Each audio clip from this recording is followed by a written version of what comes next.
Hi, Noreen. Good evening.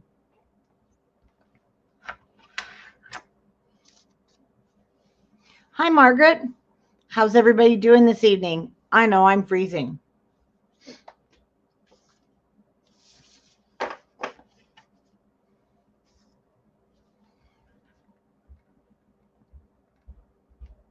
I'm just going to hang out here for a minute so everyone can find the video.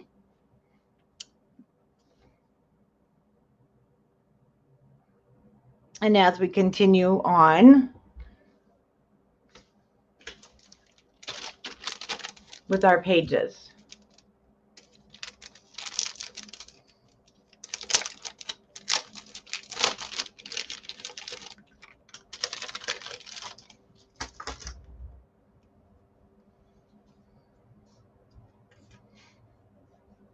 Oh, it's cold here too, Christine. I'm freezing.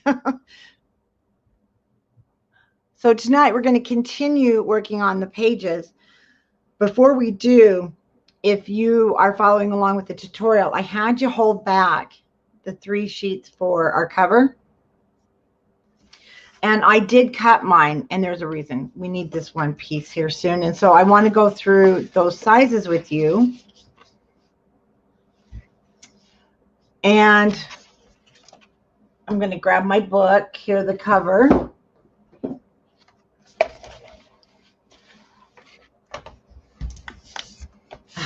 From the ink. I got lots of ink on there. Good thing we're going to cover it. I'll be using that coordinating the solids with the ivory on the back. And then I had you keep out one of the 4x4s. Whoops, that was upside down. If you want to triple. Now, you don't have to. Hi, Karma. And the third one was the cover sheet. I'm going to give you those measurements and also let you know, to get your whole flower, I had to cut some of the bottom off. So cutting the bottom off, and I have the piece because we are going to be using it. This was the top.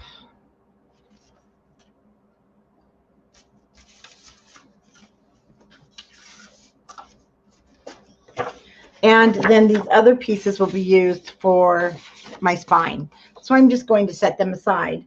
But when you do cut, you do need to cut from this page off this bottom, and then I cut off the top so I could get this flower part. And the reason I cut it is we're going to be using a piece on one of the pages. So I want to give you the measurements. So if you're doing, hi Karen, if you're doing the triple matting, my base is 8 3/8 by 8 3/8 square.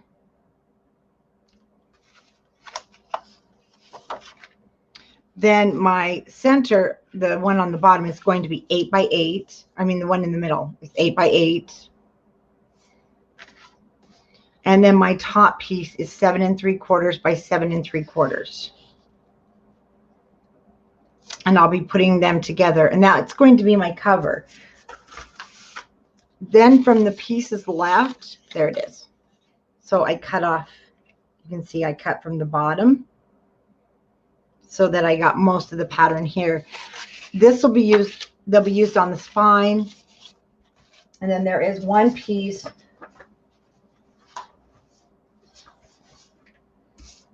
of this blue that we're going to use right here.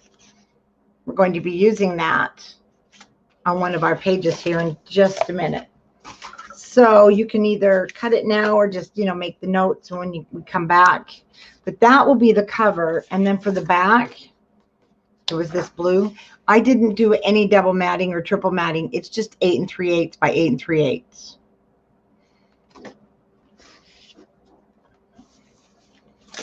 And that will be the back. Oh, I did. I take that back. So I'll cut this down. I'm not worried about that gold piece because we have another one. And that one is not as imperative as this front one. So we'll come back to those, but I just want you to know where those pieces came from.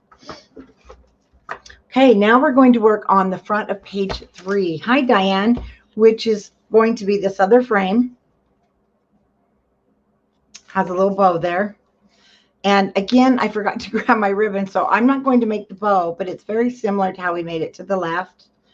And the flap will open. 2 of my tags will go inside that pocket. I need to let you guys know too, on the kits, because I put them back on the website. Well, some of you will get the ephemera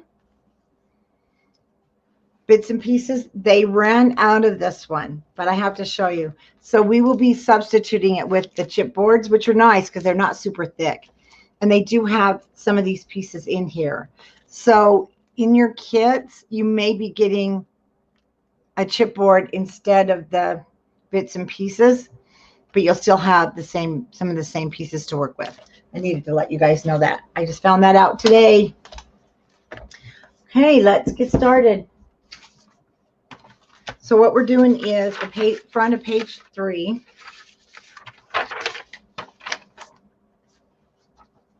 And you are going to want a 6x8.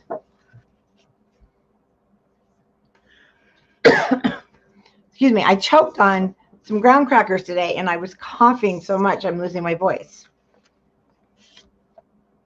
A 5x9. This is a pocket. That's a flap. And here's our 5.5 by 6.5. That's going to be that top flap.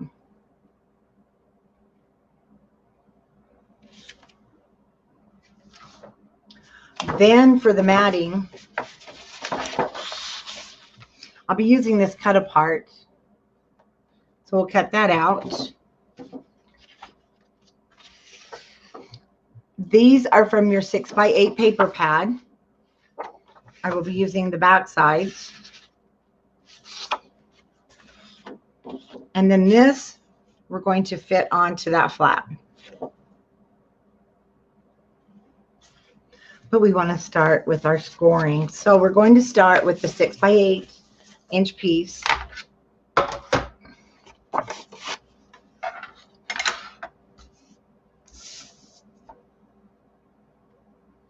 And with the 6 inch across the top of your scoreboard, I'm going to have you score it 1/2 inch. I'm using gray. And unfortunately, it's out right this moment. We have more coming. I just got word it is at the cutters. So we will have more in with the blues and all those colors at the end of this week. So this is 8 inches. So we're going to put a pocket on top of here with our 5x9. And again, I'm going to trim this down just a hair short of 9. Because if we go a full 9, it's going to hang over a little bit. And I like it to be like really even with the flap. So I just took off a tiny bit. And we're going to score on 3 sides, starting with the 9-inch side at 1/2 inch. Turn so you're 5 inches at the top and score at 1/2 inch. And back to the 9 and we'll score at 1/2 inch.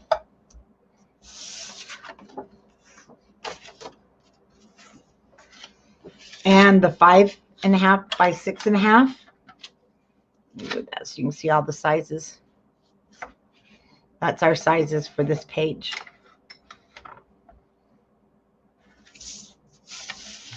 You're going to want the 6.5 at the top of your scoreboard. And on your cutting guide, if you buy the kit, you have the printed cutting guide. That should be 6.5. Now, if you just ordered the kit off of countrycraftcreations.com, that will be corrected before I send it out to you. But if you've already got it, go ahead and correct it. So we're going to score on the 6-inch side at 1/2 inch.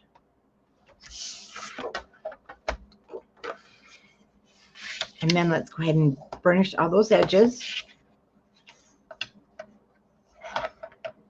Hi, Rhonda. Is anybody else having a blurry photo?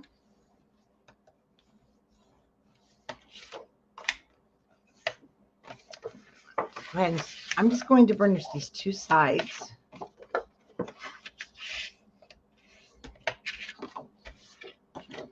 This will sit, the flap is at the bottom.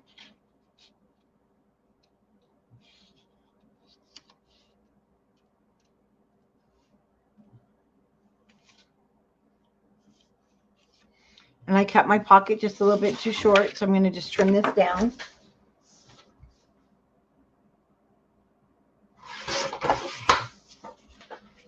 I think I may have already cut this and didn't check it before we started, because I cut this Saturday.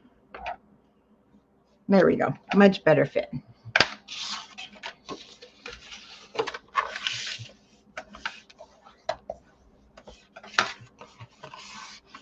Let's go ahead and miter our corners.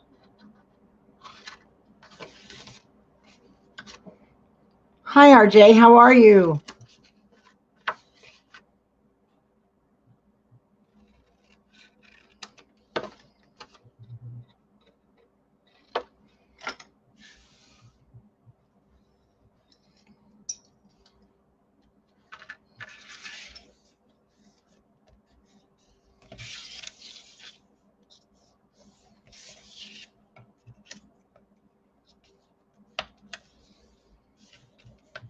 Rhonda, see if it helps to go out and come back in.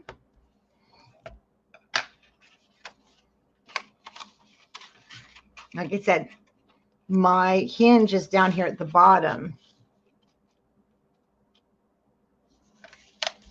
So I want to go ahead and add that to this flap.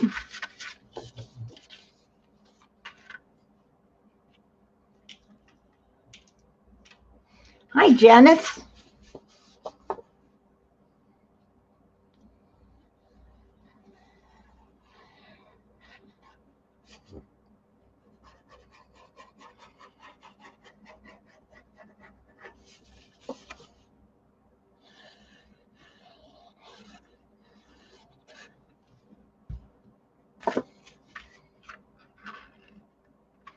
And you're just going to put that on top. Just make sure that flap, that hinge is at the bottom. My glue. And if it's getting cold where you live and it's cold in your craft room, you might need to move your glue upstairs. Mine was sitting here by the window. My room's quite warm, but not by the window. I need to take it out of the window and move it. Hi, Debbie. How are you doing?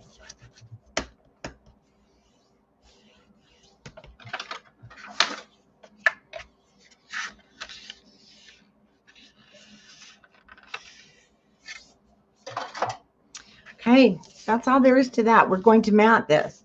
So that is where, in the beginning, I showed you the 6x8. Get a hold of them. Okay, this is from your 6x8 pad. Yeah, it definitely has to be moved up. What I did, even though this is kind of directional, now I'm going to try something. I did see, sorry, it did look a little blurry there. I think I may have had a thumbprint on my camera.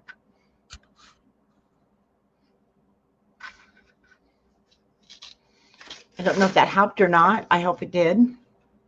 Can you see better, Rhonda? The back side, even though, like I said, it's directional, I'm turning this sideways because it fit just perfect. And the flowers don't really have a directional to them because I checked them. It looks like they're kind of going all different directions. So that's why I chose to use this one. and it's 6 by 8. And the piece we're matting is 4.5 by 8. But it looks like I'll have to trim this a little bit down because remember I cut mine a little short. So I'm going to take 1/8 of an inch off, making this 7 7/8. But first I'm going to cut it 4 3/8.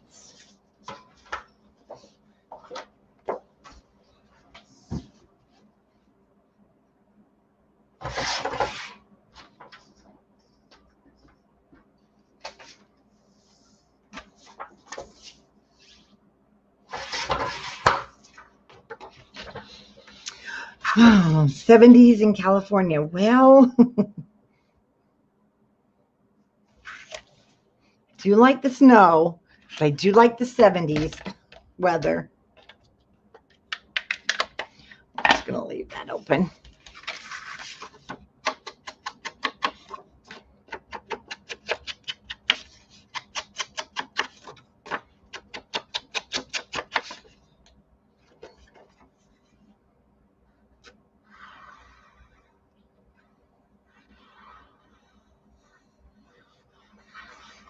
Hi, Diane. How are you?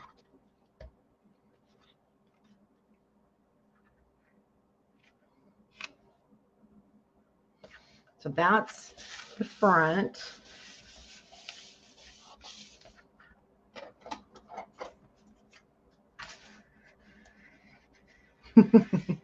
A bit hot and blistering hot, yes.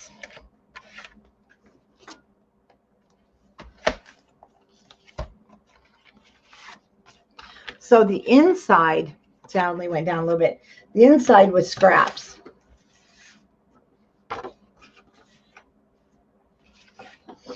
Sometimes in my tutorials, you'll see I'll go back and I'll actually wait and use my scraps. Don't use this one, of course.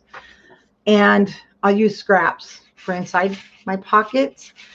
So that's up to you if you don't want to mat it now and wait. But we only have to go down 2 inches.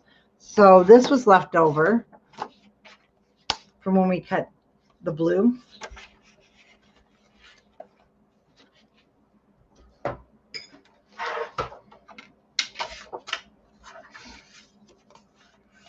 You don't, yeah, see, 2 inches is more than enough. So I'm just going to cut 2 inches off. And because I don't want to use that anywhere else, going into a pocket will be just fine. So we'll use that side.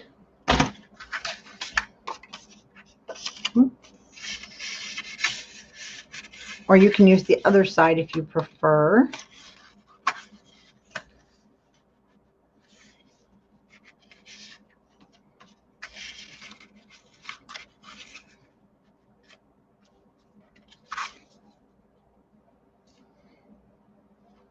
But inside of a pocket, those leaves look just fine.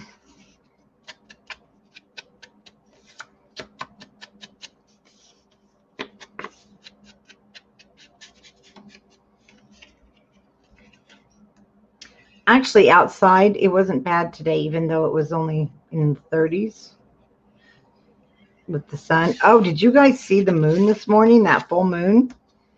Oh, I got up this morning, and it was just incredible.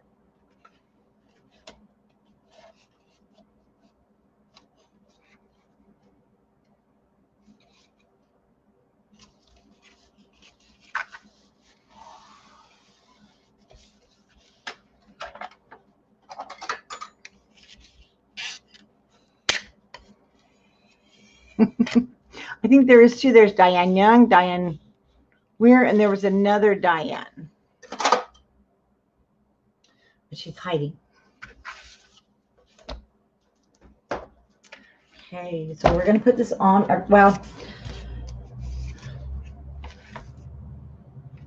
there we go. See, this is going to go here. We need to put a magnet on.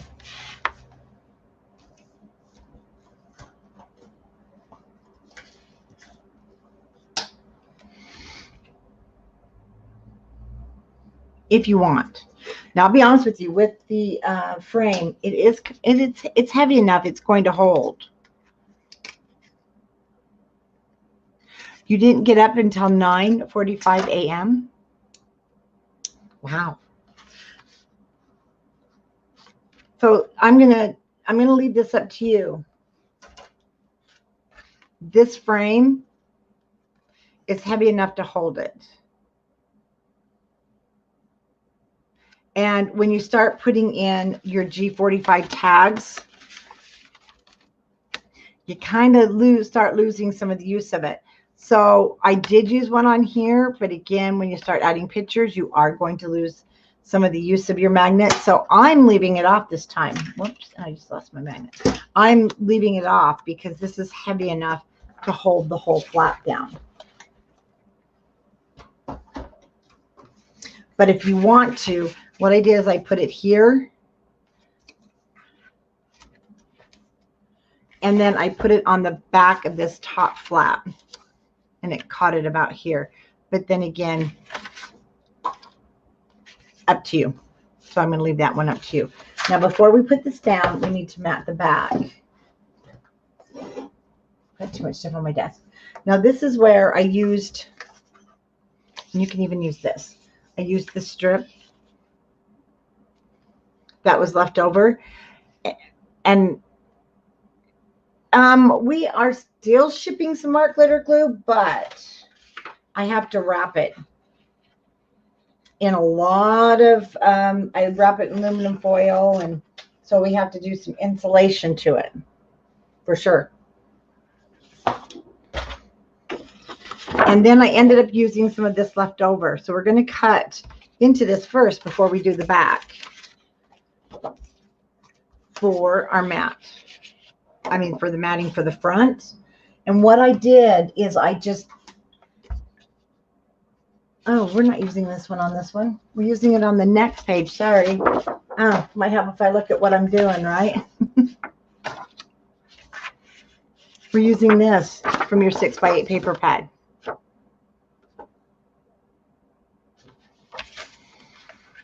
And we're going to cut it 5 7/8 by 5 3/8. So it's 5 3/8 long, and then 5 7/8 wide.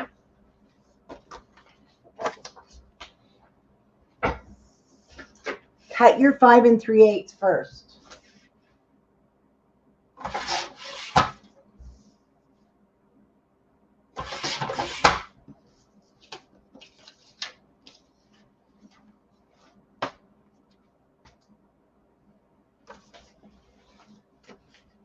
Because what I used this for, excuse me, I used it for back here. And then I used that cut apart. And we're going to cut that cut apart from that sheet I showed you.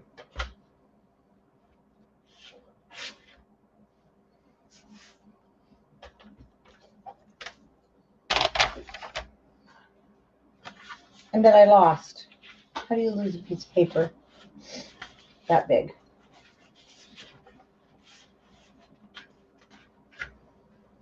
There it is.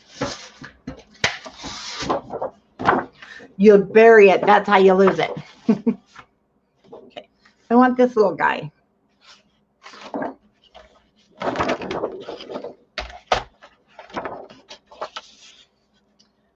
going to go down the center.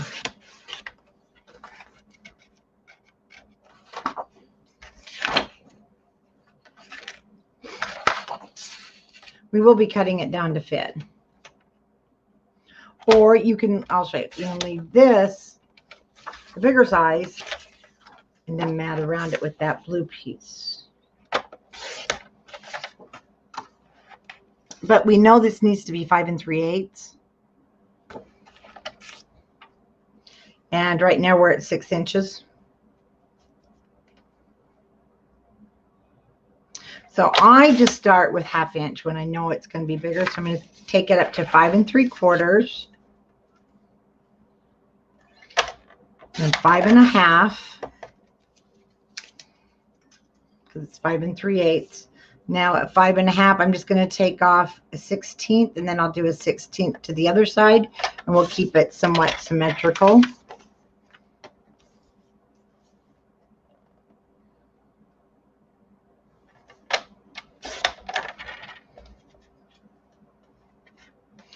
And I'll show you what happened on my other one.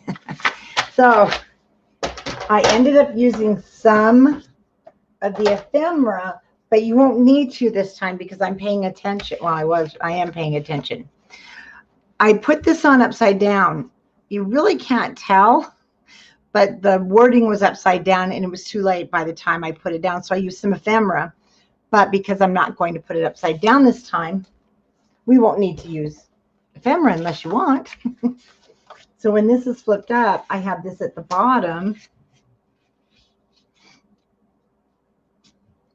And then I'll fill in the top here. So you can definitely put it upside down if you'd like and add some ephemera, but it really does look better that way. And I like that I now have a journaling spot. Start with the front.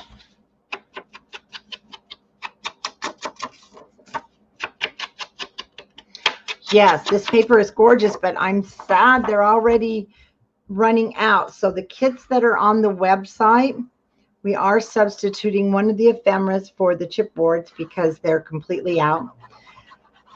And if you're wanting the kit that I'm using, it's over at countrycraftcreations.com under project kits. And I'll try and grab you guys the link because you really do want to grab it if you want it. They did this with some of their other vintage papers, and it makes me really sad that they ran out so fast. And this is one I think they would print and keep on hand, but they said no. They have others to do. So we've got 7 kits in stock. I'm going to get you the link here while you're cutting your papers.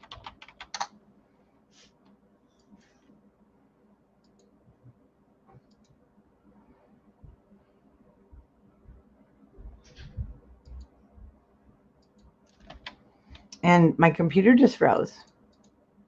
So I'll come back to it.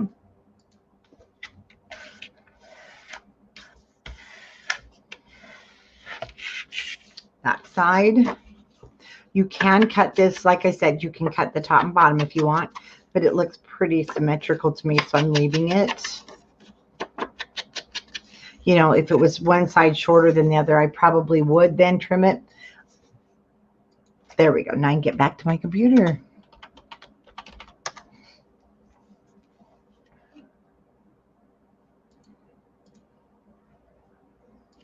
And the picture, if you're just now following along, the picture shows that I use burgundy. Burgundy looks really pretty too with it.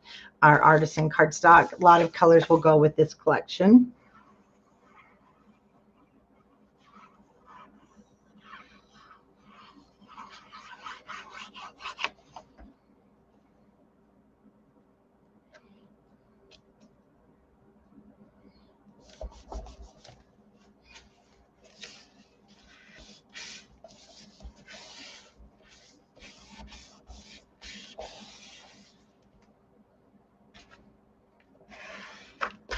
Now let's measure. So this is a 2-inch. I've got a 2-inch spot by 5 3/8.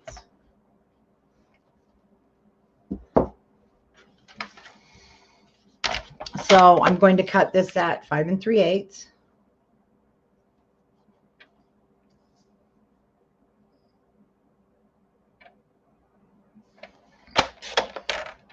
By 1 7/8.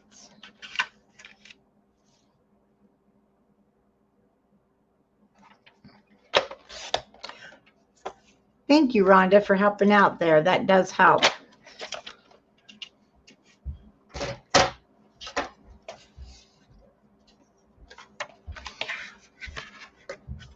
Oh, I was going to say, I hope I didn't do that upside down again. I did not. And there's the blue at the top.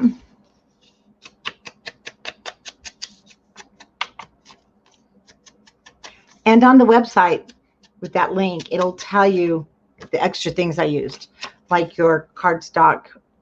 That way you can choose your color of cardstock, and the magnets. You will, I used almost, I believe I used the full package of large. but then everything else is in your kit. We will just be substituting that. 1 pack of bits and pieces will be giving you the chipboard instead. Okay, we'll wait and put the frame on after this is in the book.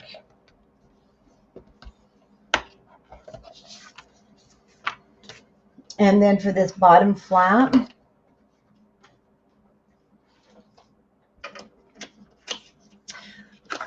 you've got 2 different pieces. This was cut from the cover. Yeah, the kits will have that pre-printed cutting guide. Yes. This was from the cover also, that top piece. So you could even leave that on, but you could cut that off. Totally up to you. This one is like 2 1/8 inches. I am not really picky on the size when I'm matting like this. Totally up to you. So if you want it to be smaller and more the cream color that we're going to use, that's what your scraps are great for. But this is pretty much already cut. And it was just that leftover 2 1/8 by 7 7/8 piece. It is a hair short of that. Oops. So that is what I'm going to put at the top. And I'm not going to put the bottom piece on quite yet. I want to cut the piece that we want for our page because it's a full sheet, and then we can use a scrap from there. So this one I'll have just a little bit more border on the sides.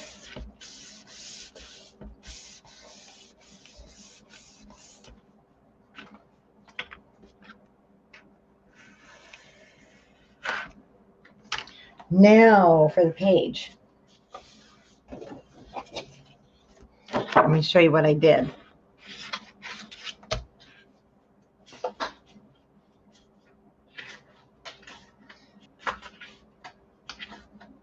Because you have 2 of these.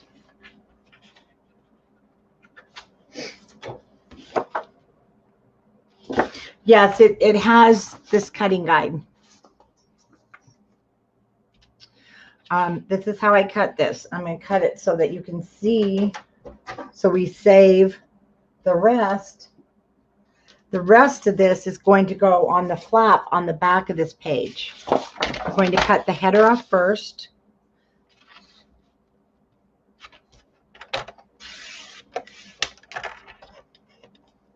I do hang on to these because sometimes you just need that little color of filler. And they are handy until I'm done with the project. Now I'm going to, this is going to cover the whole page, but we need it to be 7 7/8 by 7 7/8. So I'm going to put it in my cutter. This is going to go on the flap on the back of this page. So we'll hang on to that. This is going to show on the page like it's peeking out from the corner. This is going to be used on our flap.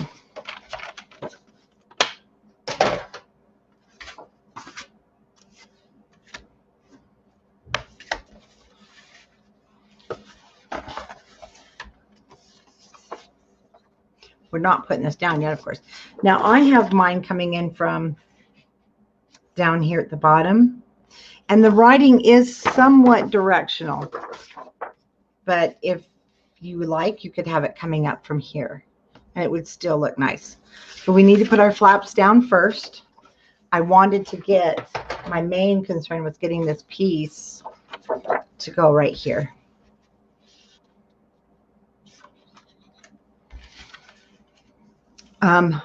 I have a space now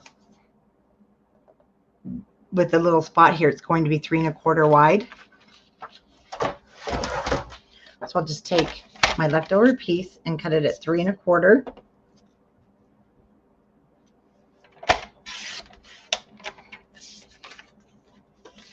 And for me, I need to take 1/8 of an inch off. to match the other piece that's just a hair short.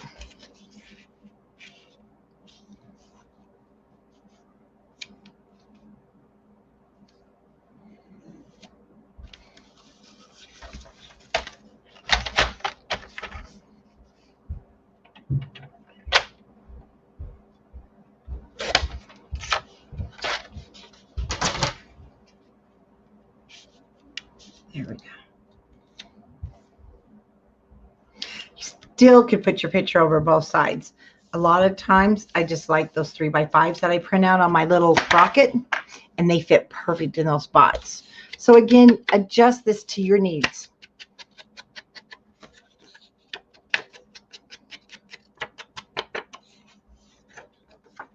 You can even use the darker side. I really like that this looks tea stained.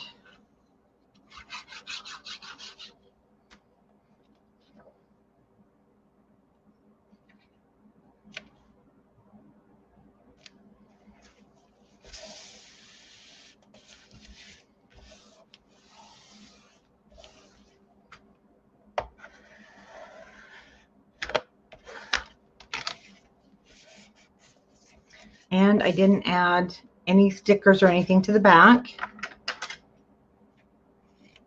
Miter the corners.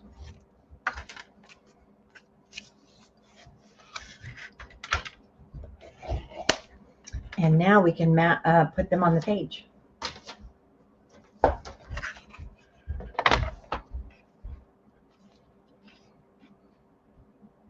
Again, bring your matting out to the edge. Oh, he's asleep. Hi, boobs. He's behind me. Trisha's sleeping. I wore him out before we came in. I was throwing the ball off the deck. I wanted to make sure he was tired because he had been on one today. He was into everything.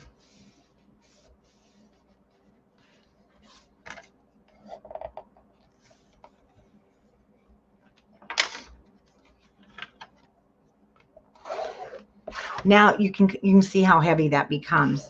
And when you put the G45 tags in there, again, it's pretty heavy, so things will hold down just fine. The top flap, I just centered it. I didn't trim any corners because it fits the whole page. I mean, it's not covering the whole page. So we'll be able to cover these corners just fine.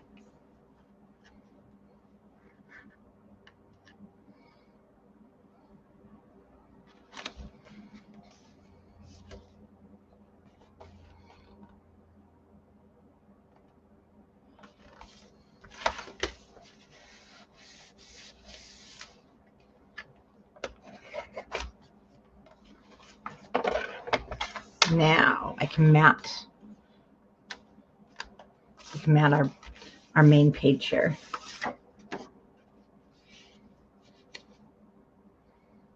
And cover our flaps.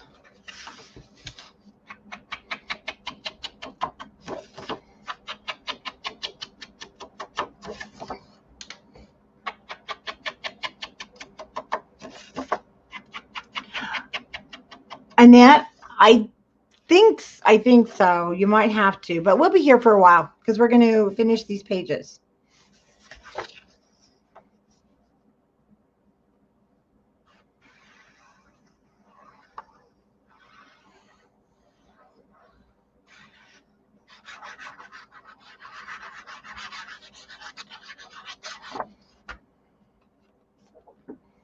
Uh-oh, she heard you talking about her.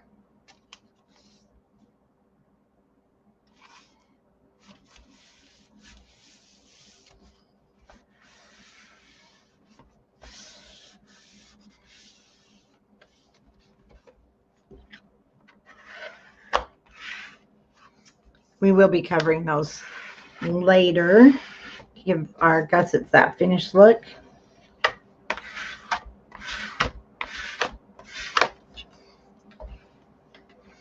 Now we need to add the frame. Like I said, I did not put any stickers on the inside. And a couple of things I did use though, and I'm going to show you. When you get your kit, it'll be the new kit. Then instead of using this, you'll use your chipboards. But I have a suggestion. You've got a chipboard here. You have your frame. It might catch. So I would reverse it. If your kit comes with the chipboards, I would put the chipboards over here instead of over here, just so that you don't have problems there.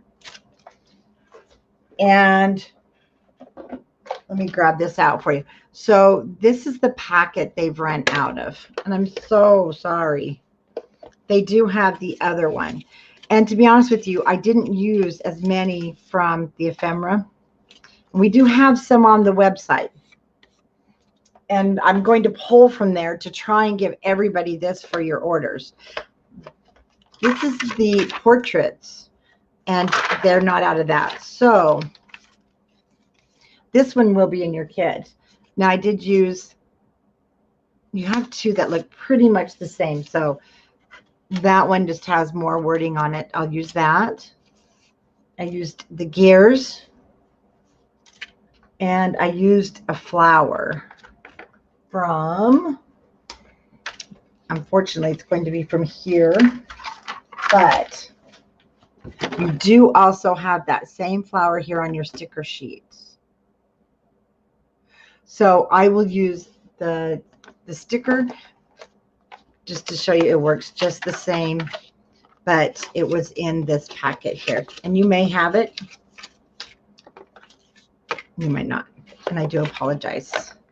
I just can't believe they run out so fast. But they really should print some more stuff.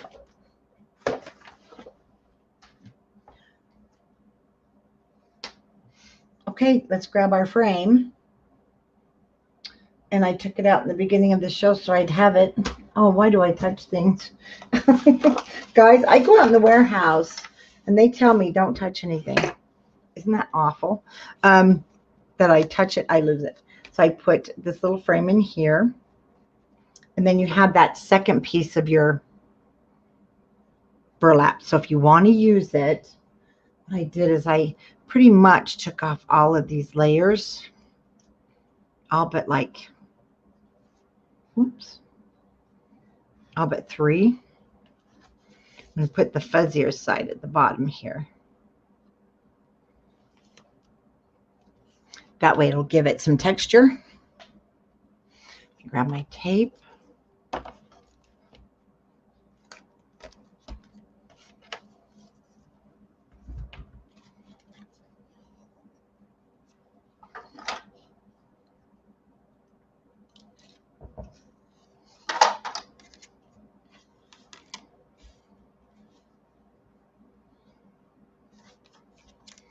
And I'll just give it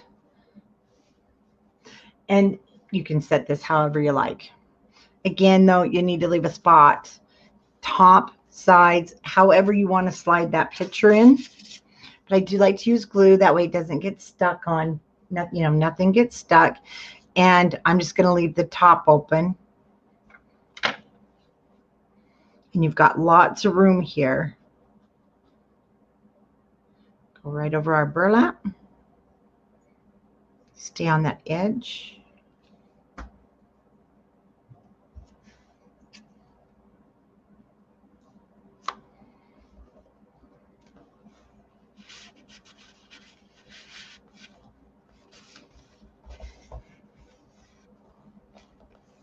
And in your kit is the brown ribbon. I'm going to go ahead and use this one that I have. Like, I should have grabbed it and I didn't again. I just have this polka dot. Now we do have these little bow makers back in stock too on the website at countrycraftcreations.com. And they are so handy if you don't want to use your fingers. I usually just use my fingers.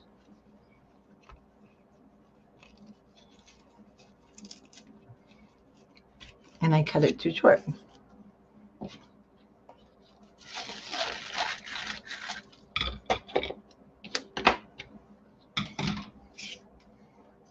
should have just used my fingers.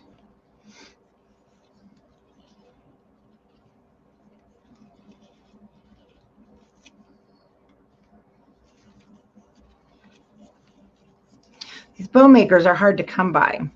And when I get the email that they have them, I always grab them because they're so handy just to have on your desk.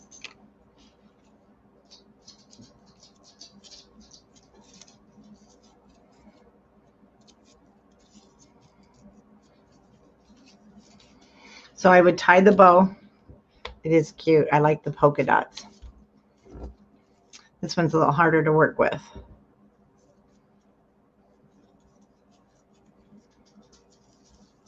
Than the other one. I do want it bigger. And if you've done little girls' hair, you know what a topsy-tail is. And that's just how you make these bows.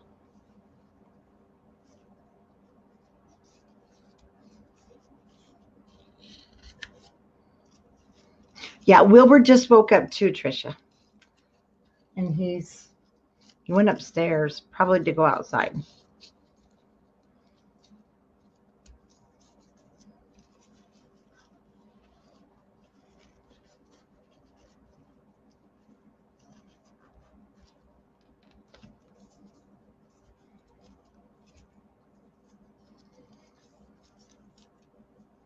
Yeah, we just got them back in stock. I had them in stock this summer, and they're back in. I think I don't remember how much they are, but they are back on the website. And tonight's not my night to tie bows, as you can see. So you get the idea. I'll come back, and actually, I'm not even going to cut. When I remake this so it looks nice, I'm going to leave those hanging. I really like that. I'll make them a little bit shorter, but I do like that. Then you just glue it. And then I added one of our cute little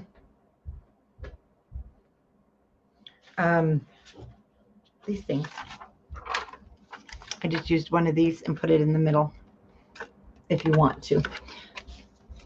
Now you can see how much heavier that is to hold that down. And I did put this towards the bottom just as a little place to date. You know, Wilbur's his own man these days. I don't know what he does or where he goes half the time. He's just, now that he's 3, you know, he's a big boy. He doesn't quite hang around me like he used to, Tricia, my little beagle. And it's kind of funny that he's so independent now, except for at bedtime. He basically lays on me. This is from, not your ephemera pack, so you will have this. This is from the portraits pack.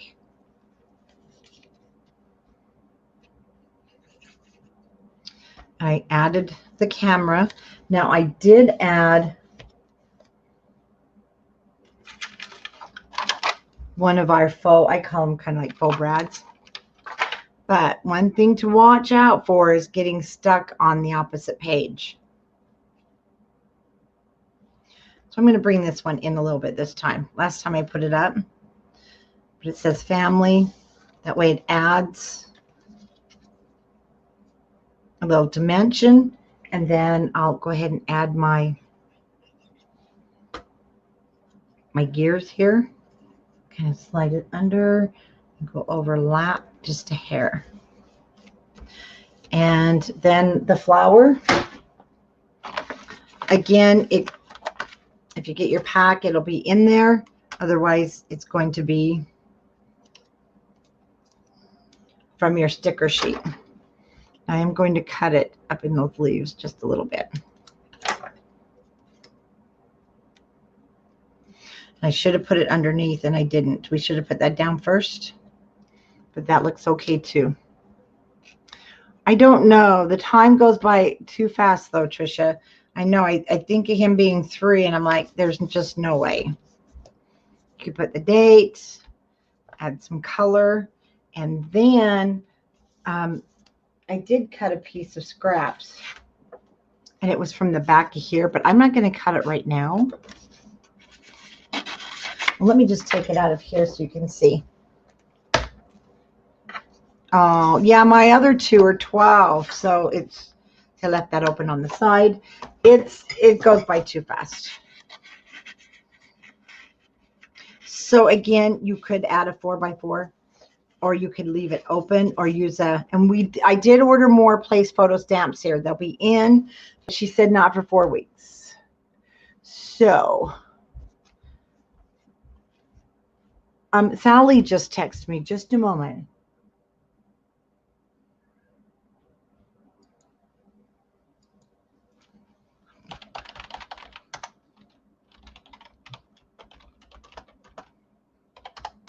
So it does look pretty, or you can leave it plain just so they know a photo goes in there. I'll just go ahead and leave it in for now. Like I said, it was the back, and I waited until I was done, and because I didn't use that cut apart, but who knows, we might use it this time, right? So I will just slide that in there. You could even put a pull tab, and then you've got a fabulous photo spot. For the graphic 45 tags, I did put that on the die, and I made sure I cut it on the cut apart, but you'll use your scraps for that too. That's all I did, was go back and use scraps. Fits in your pocket. Again, I use the twine, a little bit of twine and a little bit of ribbon that's in your kit, and then you're all set to go.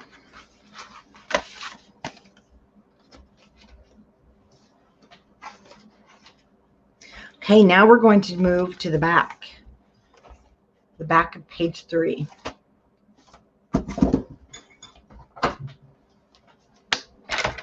Back of page 3, that's where I use that. Now, this is where you're going to use, and we're going to strategically cut the family tree. So I made this basically the full size. When you open it, I wanted this whole photo here. It's hard to see, but you can write inside of there if you wanted. I just didn't want to cut this up. And then we've got some gold on the back. So that's the page we're going to do next. And this is that leftover piece so we need this leftover piece and this leftover piece from when you cut the cover. So you could also wait and map this. Hi, Linda. But we'll be using those 2 pieces. Now this one, you definitely are going to want your large magnet.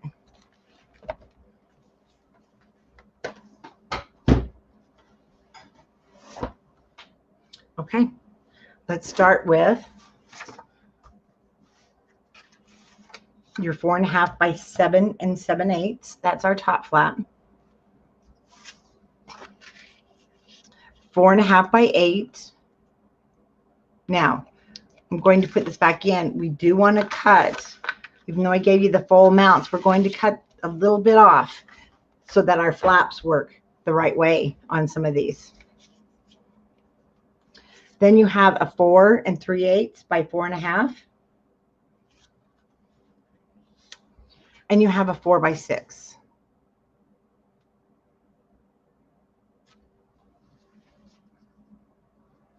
Your 4 by 6 is that top flap. Yes, you are. We're on part 3. Okay, I'll take that off. So we have a 4 by 6 that we're going to start with. And you want to put it in your scoreboard with the 6 across the top, and let's score that at a 1/2 inch. Oh, no, that's the wrong. No, that's right. With the 6 across the top, that's our top flap.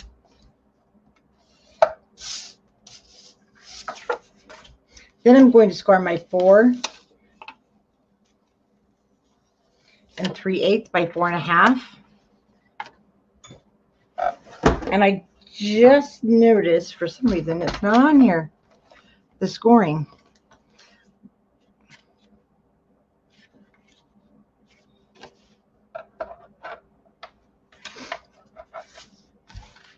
Let me just put our pieces down here for a second.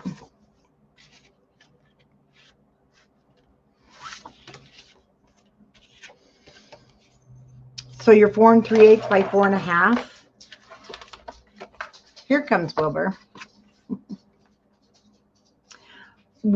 I need to give you, it's not supposed to be, uh-oh. I think Wilbur's got something he's not supposed to have. It should be 4. So we're going to go ahead and change this 4 3/8 by 4 1/2, and I'll give you the new measurement.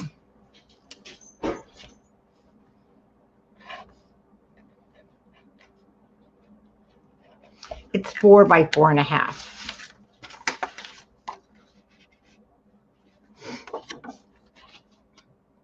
Yep, it's 4 by 4 1/2.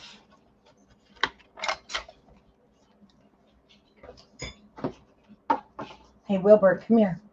Come here. I'm going to cut this one down.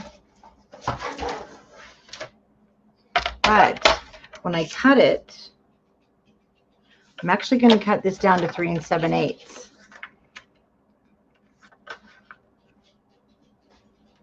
So cut it on the 4 3/8 inch side. You still want it to be 4 1/2 long.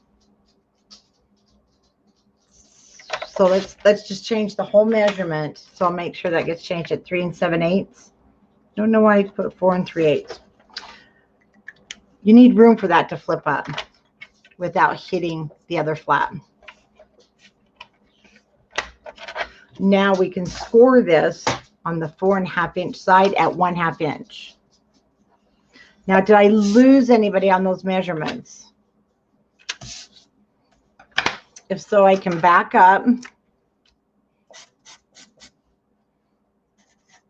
So just change your 4 3/8 to 3 7/8. And I'll put that right there for you. Okay, on your cutting guide, where it says 4 3/8 by 4 1/2, I want you to change it to 3 7/8 to 4 1/2.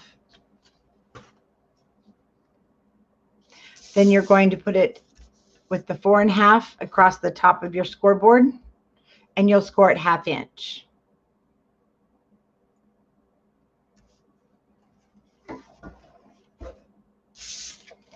And we've already scored our 4 by 6. That one was pretty normal. Now our 4 1/2 by 8. This is that top flap. And you don't know till you build these things. And because when I was building it, it didn't allow room. You can see things got a little bit smashed. So this one, I gave you the whole measurements because I don't like to give 16ths in writing, or if somebody doesn't have a 1/16 of an inch cutter, you know, it can be stressful for you. So what I do is I cut the hole, and then we're just going to cut it down. And this is that top flap. This flap will sit on top of that flap. But for this one, I want to cut this down to 7 7/8. We need that little bit of a space for all those flips and flaps to open. Or actually, you can just cut a 1/16 of an inch off.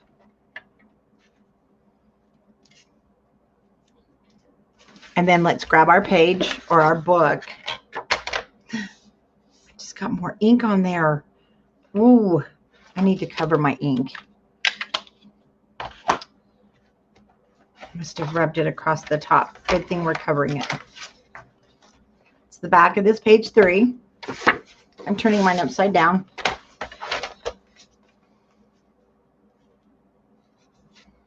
And we'll fix him later.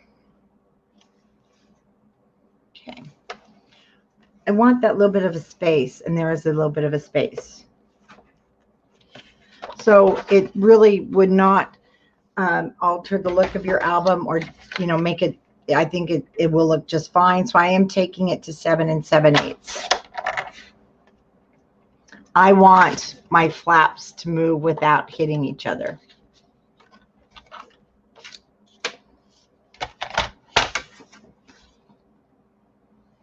Now our 4.5 by 7 7/8. I'm going to do the same thing.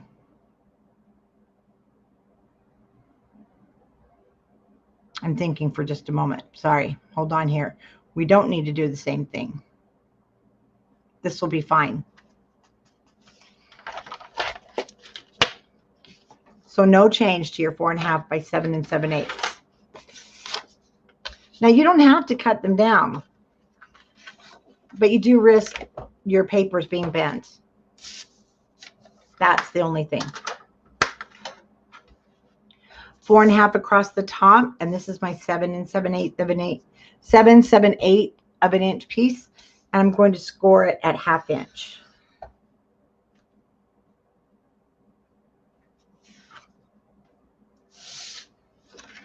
Now, the one that is, actually we have two.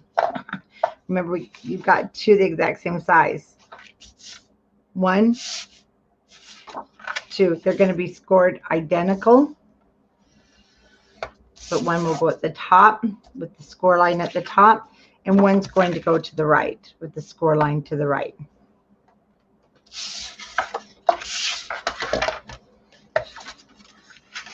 Now, like I said, one might be just a hair shorter.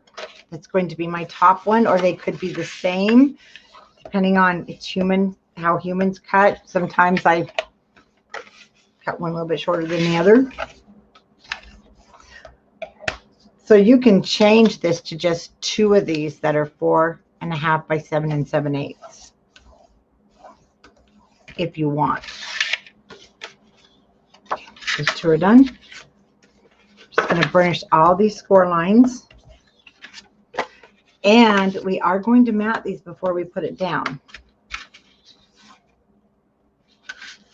So if you kind of want to lay your pieces out, these are my 2 4.5 inch pieces. They're going to sit like so.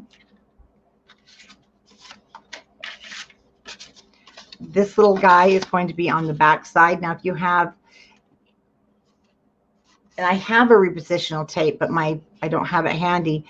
You can definitely like put them down that way. I do that a lot before I put them together. But now you can see I've got a little space here, and it won't be beaten. That edge of my paper won't be beaten up. So it's going to sit like so. This will be underneath, so I'll just set it aside. This is going to sit on top. So we're going to start by matting this little flap first. And it's now become 5.5 inches, and it's 4. So it's 4 by 5.5, and that's where I took this piece. And I wanted to fit it on here. So I had most of this design, the clock and the top of the flowers. But you can lay yours on. Maybe you want more of this bottom. And I did get the Legacy of Love in there.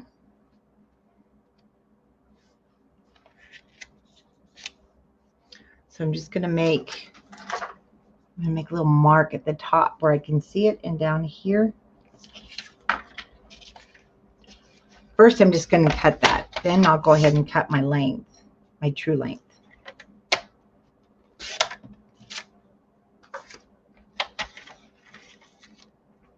Just a little more of that pencil mark off. Oh, shoot. That's why I don't like these cutters.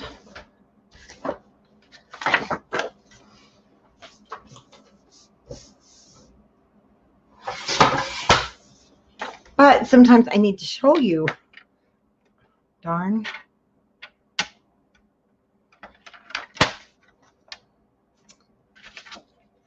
Five and a half long. So now I want to cut this 5 3/8. But I'm going to use my big cutter.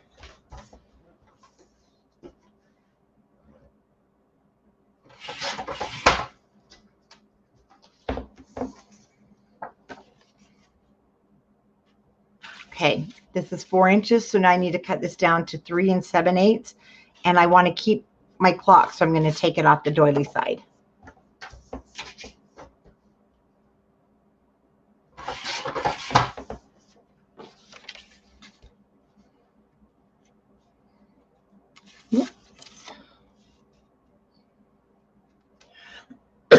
This piece is going to have a magnet, so I'm going to cut the piece that I want to mat the back with, but I'm not going to put it down. And I know I tell myself that, and I'll probably put it down. No, I'm not going to put it down because this magnet needs to be here. But for the back,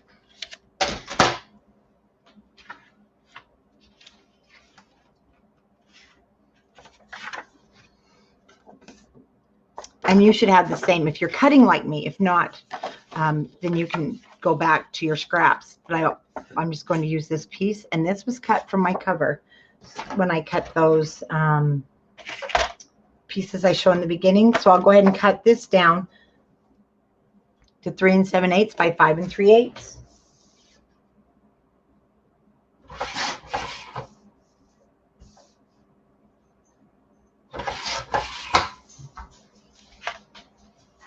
I'll mat the front, but have your magnet. I'm going to put the magnet on, at least here. You know, when Wilbur comes around the corner and looks at me, what do you? I don't know if I can show him. No, he went up the stairs. He looks at me like he's guilty. I know he's been into something.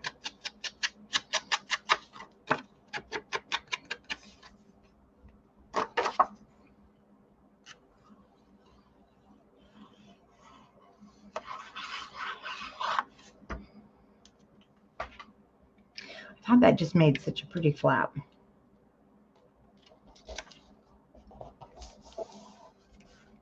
I have to tell her I'm lying.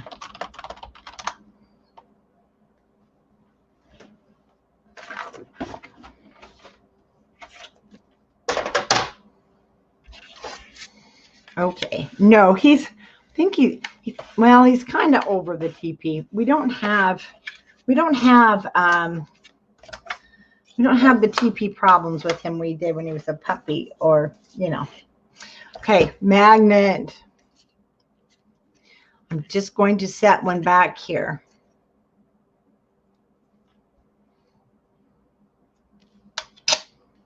Because I don't want to risk forgetting it.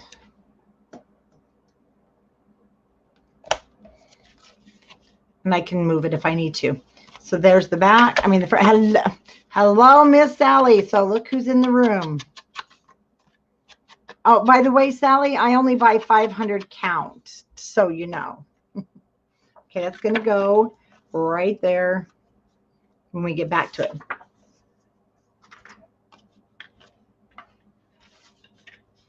The front of this first flap. Remember, I've got one. Okay, Karen. Karen, not funny. I have one just a hair shorter, and it is now also 4 inches. And I'm using the, you guys, are these moms? Or I'm not sure what they are. They're flowers.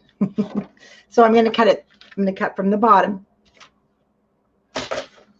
3 7/8.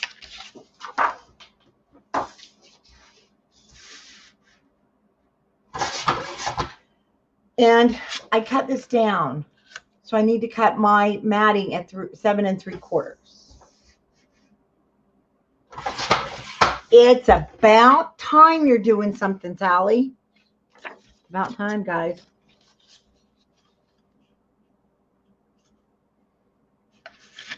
It's going on the front, and then we have a word off of our sticker sheet we're going to use.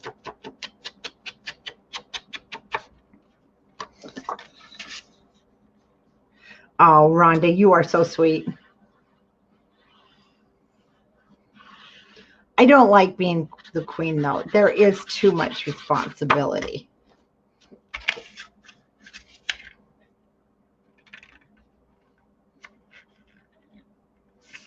I can't believe Sally is still up. I love those colors.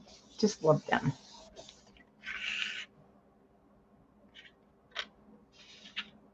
We need those pieces and parts.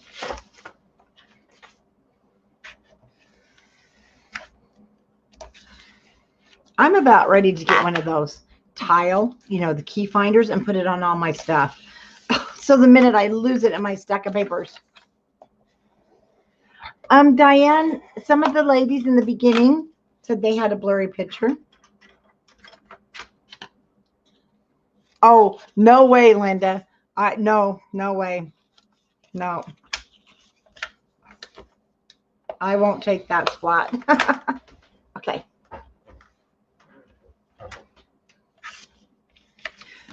Backs of these we'll be decorating with that paper in just a moment. The second piece, remember the flap's going to be to our right hand side. Now the outside is where I cut this piece. Now you can decide, you know, what you want showing. If you want more of this on the top. I had cut it so I had more of the flowers. So I cut it from the top first and then 7 3/4. That's better. And it's 3 7/8 wide.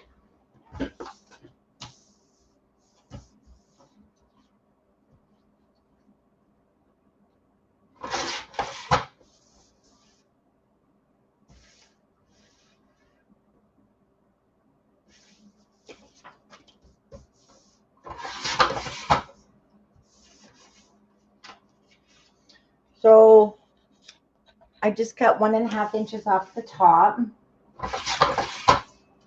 7 3/4 gave me that scenery. Then I have these 2 pieces left over.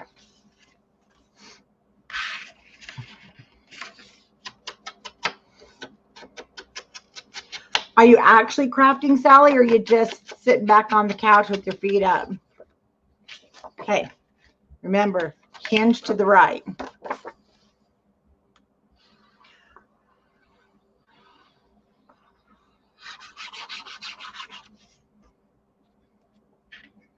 I think I'm going to bring my big cutter here on here. It's big, but I don't want to mess up this next piece of paper. We're going to be cutting the whole thing now to fit these flaps. But we have one more to cover. Now I had this piece left over from this. And so I just used this one. Or you could even just use the back side if you like. It is a little bit directional if you're looking at the writing. And right there it says, love you more. I liked that. So I'm going to go ahead and use it. It pretty much fits. It's just my length. So I need to just cut this down to 3 7/8.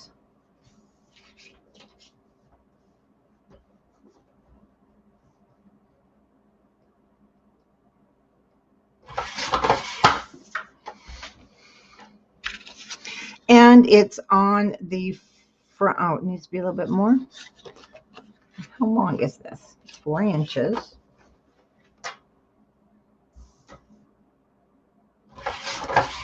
There we go.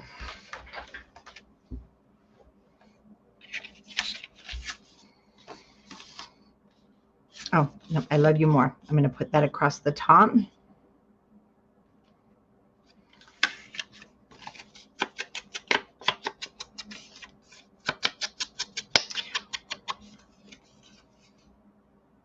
Oh, you're in Missouri? Oh, I didn't know that, Linda.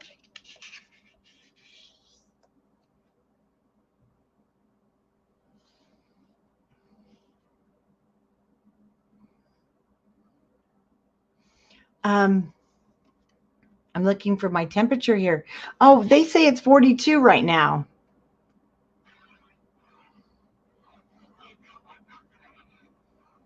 So it's 42 degrees. Like I said, it wasn't too bad today.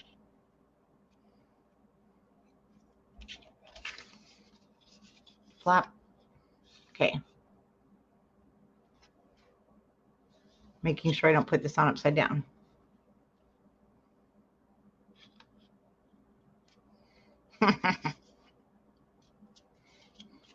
You make me, Sally. You make me.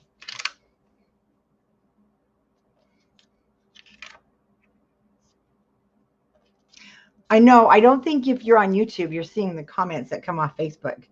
So I do apologize. It's not a one-sided conversation, I promise.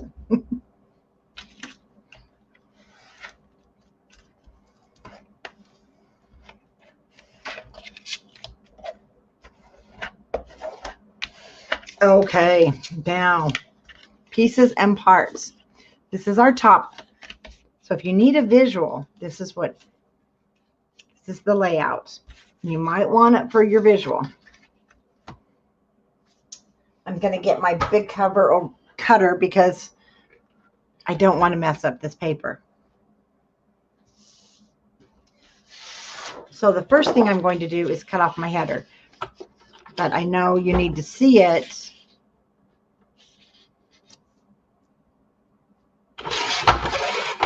Just so you know how to cut it. Our page is 8 by 8. We want pieces that are long.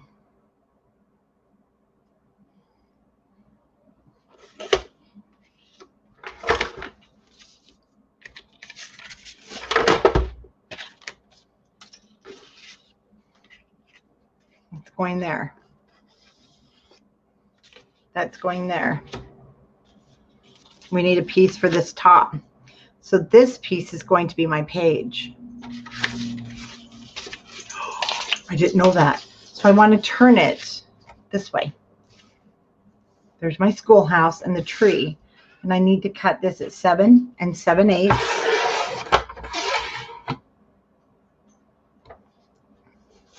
This needs to be on our page. So I want to turn it and cut it again at 7 7/8. Stop.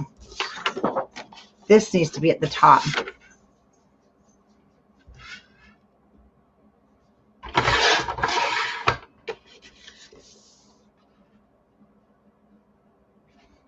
This needs to be 3 7/8 because our flap is 4 inches.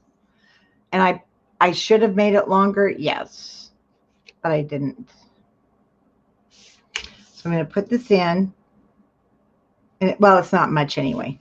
So I'm going to cut this at 3 7/8 from the top because I want these two guys to kind of stay the same.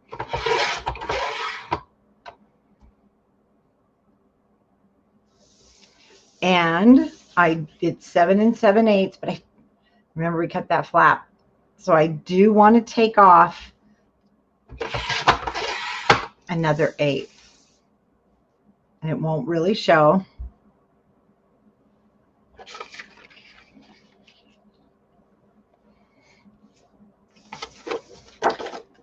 I'm just going to cut this whole thing down to 3 7/8.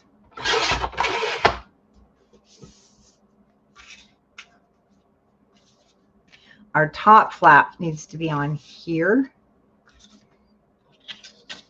And this bottom needs to be down here. So this is, again, 7 7/8. And it's my long piece.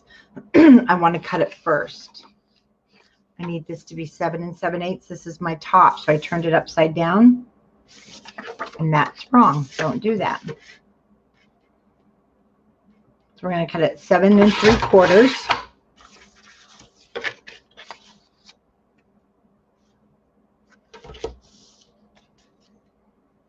Now, remember we cut him down to 3 7/8 already.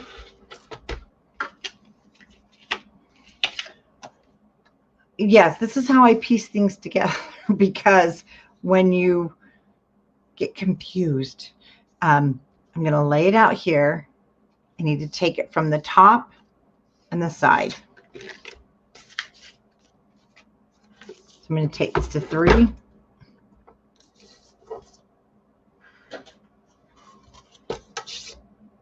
And 7/8.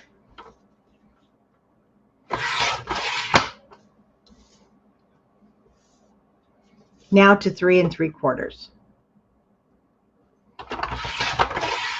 We've lost very little of our picture. So it's going to come together quite nicely. See that? There's my page. There's my top.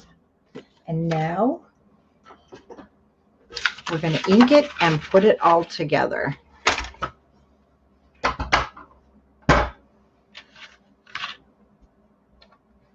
This magnet, I cannot forget. But see, this is all we've lost from that main photo. And that was my goal, to kind of keep it all together.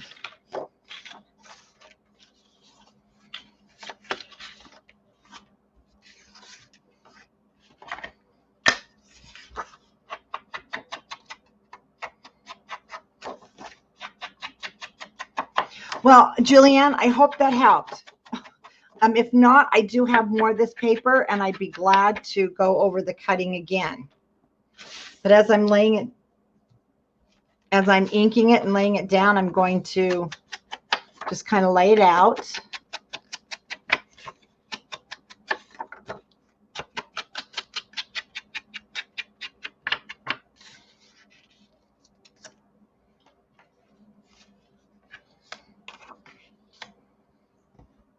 The main thing is, oh yay, the main thing is when I cut, I stop like I did and ask myself, wait a minute, look at it again.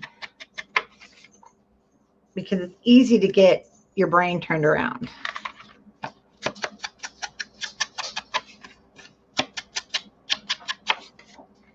And there we go. See, we lost, this is my 12 by 12 mat. We've lost very little of our photo. Just when you're, when you're putting it on now, double check your pieces. And we'll make sure, because we don't want to put that down to last. We're going to double check that they're going on the right piece. Oh yeah, I don't have to cut it again. You can go back definitely on the recording, slow it down and rewatch it. Main thing is, don't cut it until after I've made my cut. Then you'll know if it was a mistake or not.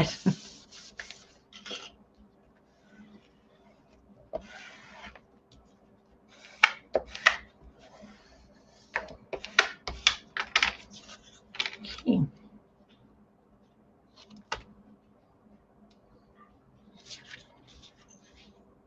Oh, he's in my storage room. Wilbur? Come on. He's looking at me through the dark door. He knows he's going to be in trouble. Get over here. You know, beagles are terrible sometimes. Backside. Again, you want to make sure it's right direction. Oh, and on the back side, see, the flowers should be pointing upwards.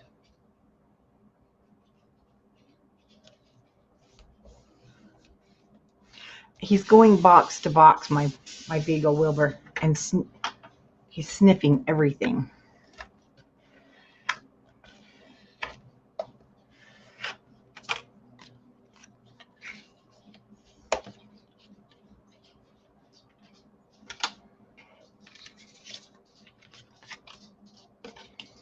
Okay, flap, flips up. So you need to have the hinge at the bottom. School census at the top.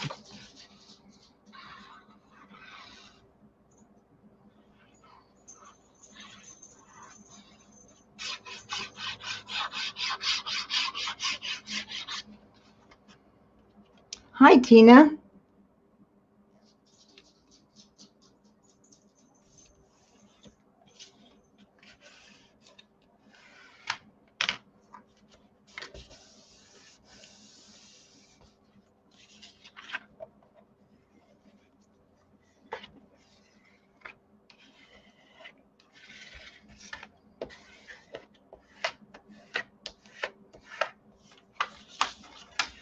Let's put it together.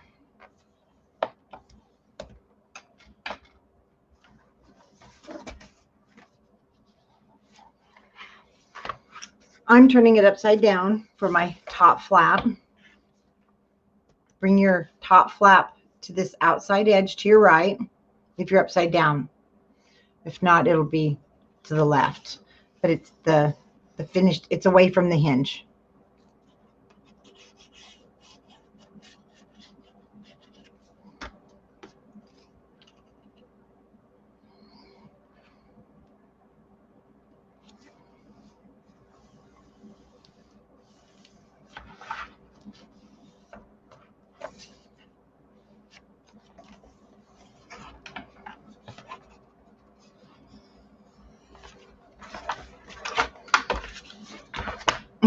I didn't just do this.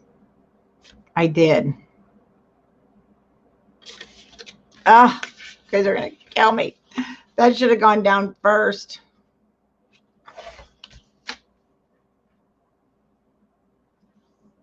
And I was doing so good.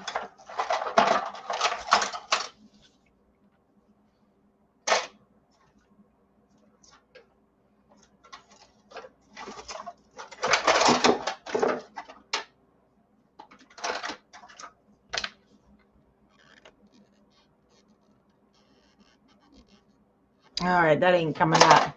If you have undo, I can't believe I did that. So I'm hoping you're watching this all the way through. Mine's going on, and then we have 2 of these.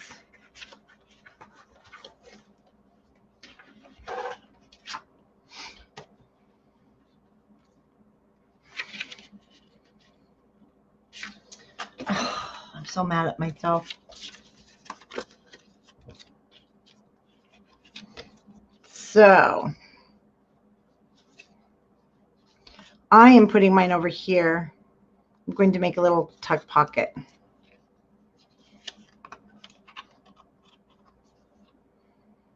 This should have gone down first. It's upside down. Oh, it is. I'm doing really great today. Oh.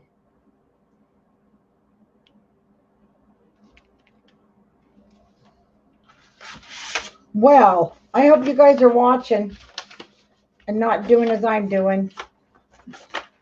Hold on.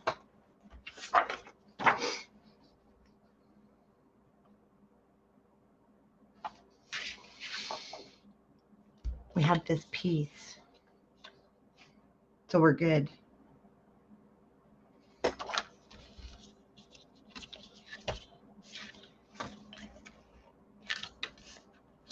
I'm going to recut mine.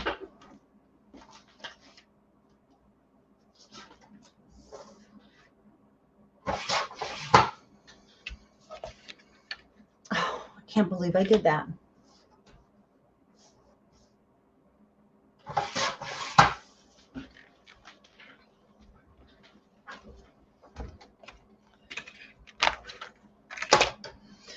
You'll have this other piece left too. It is actually from this piece here. It wasn't from our cover. What did we use this on?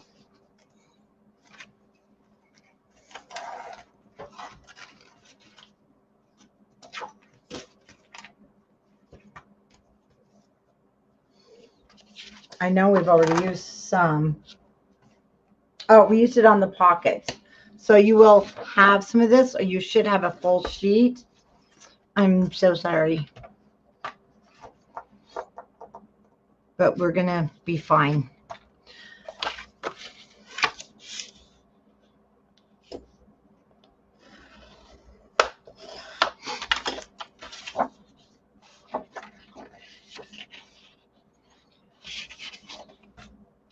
So I'm going to do a fix-it here.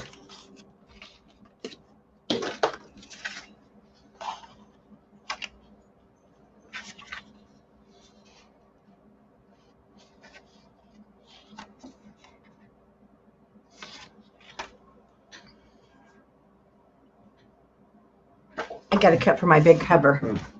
I mean, my big cutter.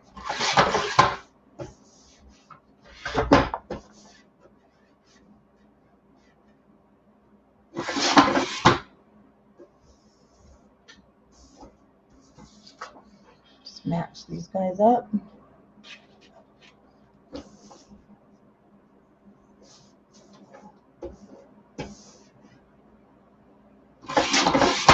Okay.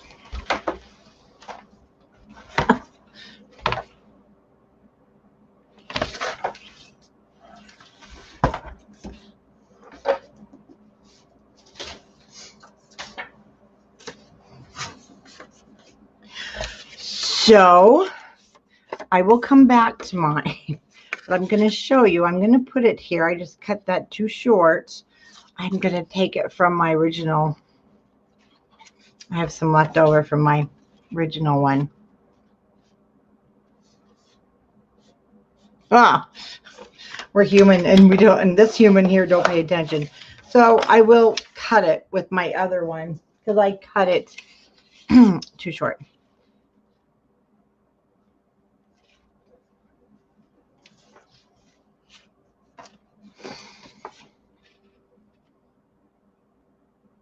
But it's always nice to have a little tuck spot, right? To put those extra notes in. And that's the top piece. Actually, I'm going to use that.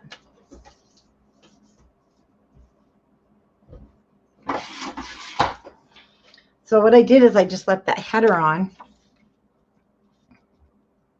I cut it the width. Doesn't distract much from it. And then the top I'll recut from my scraps from my original album. But I don't want that hinge showing.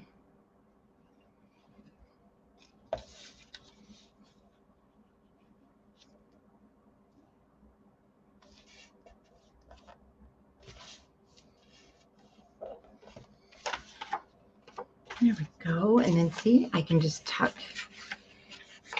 like a photo up in there. Maybe I have some tickets from a train ride or something I can stick up in there. And then I'll recut it correctly with my scraps. And it'll be the right size. So we fixed that boo-boo well enough. And I should have caught that early on.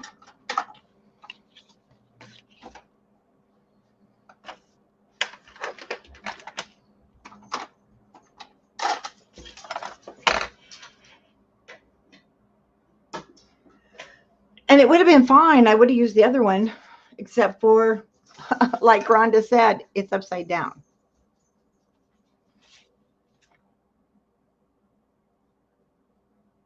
Oh, wait a minute. It wasn't upside down.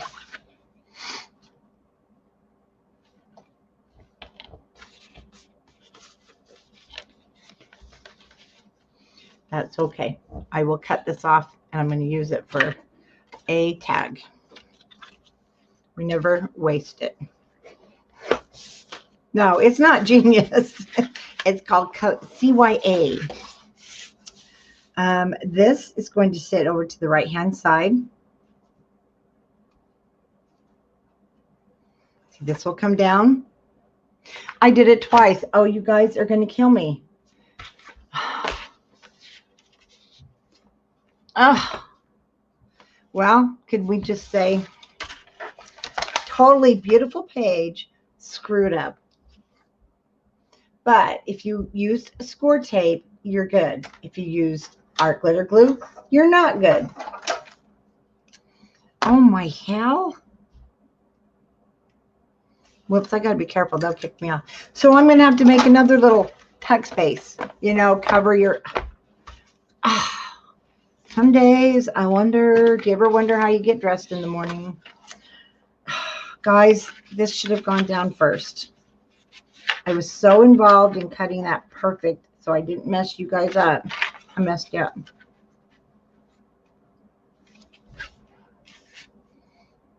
This will go here.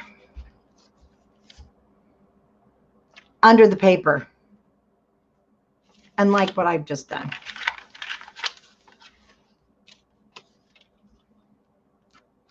No, I'm not tired. That's the problem.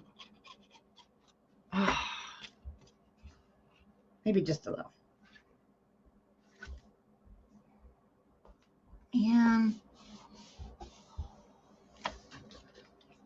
I know, I know. Now, see how much better that is with that space there? My other one, I can show you again, is torn up a little bit. Not really torn up. But see how those guys, it is right there. It's kind of bent. See, it's too close. And when I closed it, it's just too close. It's getting hit on the hinge. That's why we cut it a little bit shorter. So, yeah, it's only paper, easily fixed. A little bit of lace here, but now we've got room. And mine got a little messed up here. Sorry. I hope yours did not get messed up. Thanks to me. Let's go ahead and put this magnet on real quick, because we need to have this go down before we put. And if you absolutely hate this, but again, I'm going to put a decorative strip there. You could leave your flap off. Oh, no, I do a lot of mistakes. Oh, yeah. So this looks like it's going to be just fine where it's at.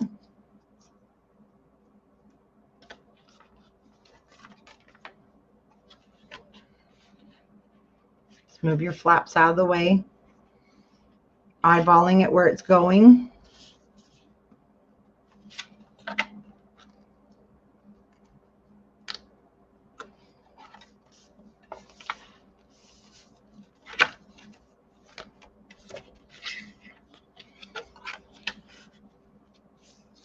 I'm going to check the fit.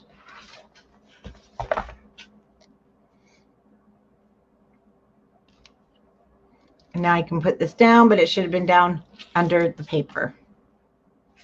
So I can go ahead and mat the back of this. So that is one thing I know for sure. We can mat the back. Then we'll mat the page itself. The problem is I can't rip this art glitter glue off, and I'm just going to improvise.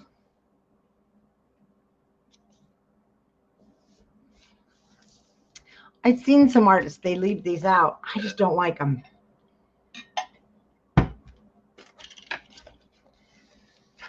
You know, if they make a boo-boo, they just leave it. I will cover it, and I will get a border punch, and I'll make a pretty border to go under there. I need to turn it upside down.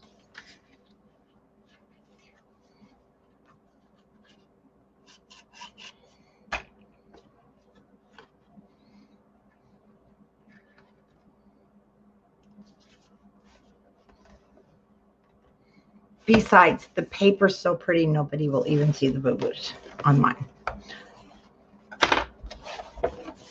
Oh, actually,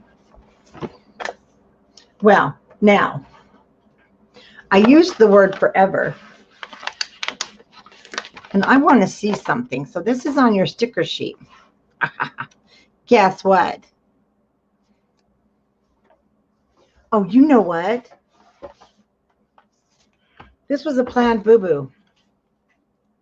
Oh, I did it here too. That's why forever is there. Oh, see, I'm just following the plan. So it turned out okay. It looks like I did this on the original one too. So I apparently don't know better. The word forever is a great camouflager. And thank goodness it's on your sticker sheet, and that's why it's there.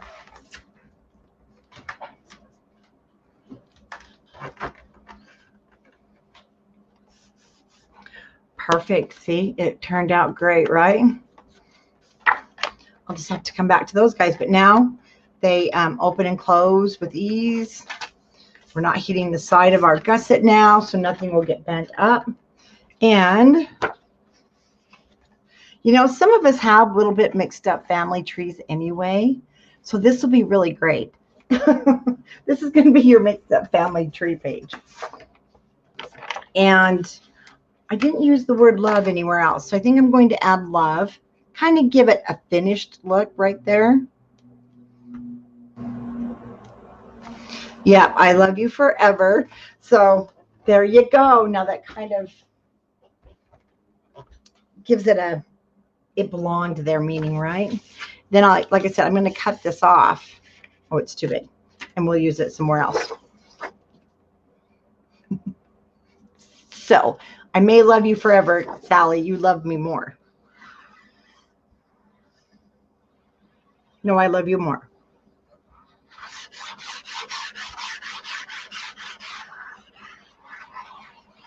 All right. Everything down. Everything's down. Magnets down. We're good.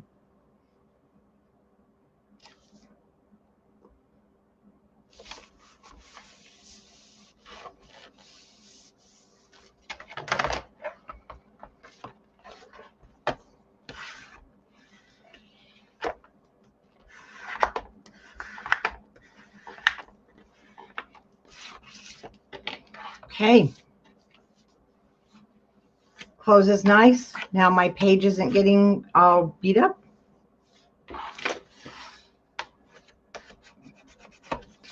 It'll be stiff for just a little bit. And that's that page. I love the collage look. And we don't even know there's a boo-boo, right? And we won't know when I'm done here. Bye, Diane. Have a wonderful dinner. Okay, let's go on over to the front of page 4. So we should get our pages done tonight. And then we'll have to just add another day, like Thursday, so that we can come back and do the cover.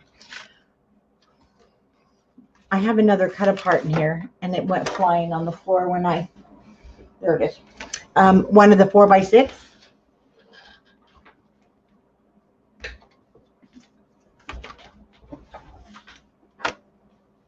We live as long as we are remembered.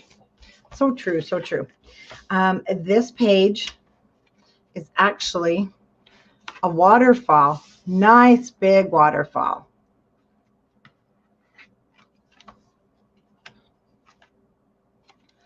But it swings open. I thought that was kind of cool, swing with the blueprints of the house. This is going to be a strip from your 2x2 paper sheet, 4x6.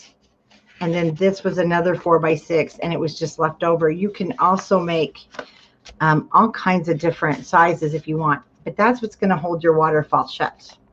So we want to have a 5.5 by 8.5. That's our base for the waterfall. And it swings open, so we'll be scoring on the side. We're now on the front of page 4. Excuse me. Then you have 3 4.5 by 8-inch pieces.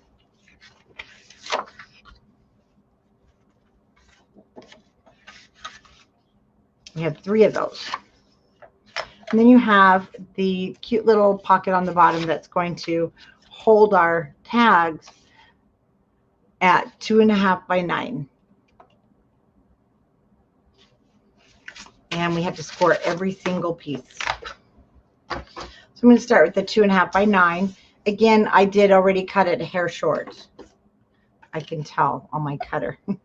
And the 9 inches across the top, I want to score at 1/2 inch. Turn to 2.5 and score at half inch. And back to your 9. Score at 1/2 inch. Then all 3 of the waterfalls. First of all, you want to make sure, let's go ahead and score the base, the 5.5 by 8.5, with the 8.5 at the top at 1/2 inch. So we want to check a couple of things first. Let's go ahead and furnish that 1/2 inch to the back, and mine goes to the right. Then you can put your waterfalls up to your base with that folded back. Sometimes, if it's too long, then you just need to trim these guys.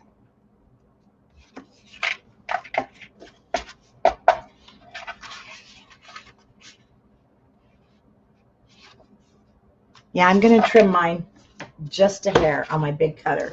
So check yours. I'd rather it's a little bit short than too long. Then it kind of looks sloppy.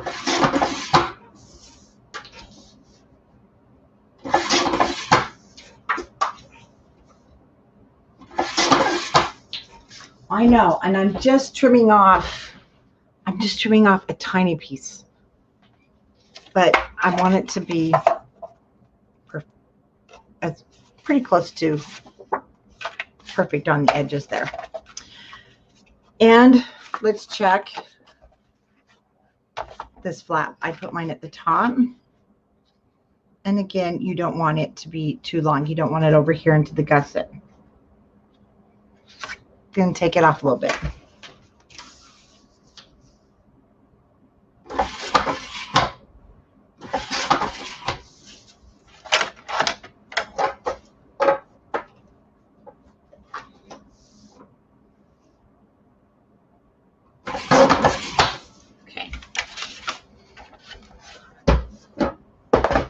Now, it may not bother you if it sticks over the edge.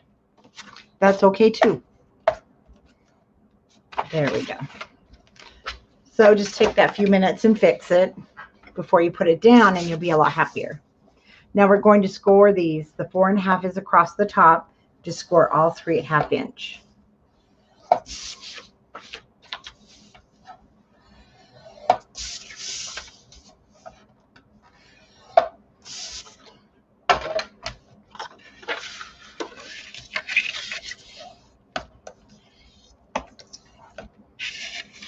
We're not mitering the corners on these at all.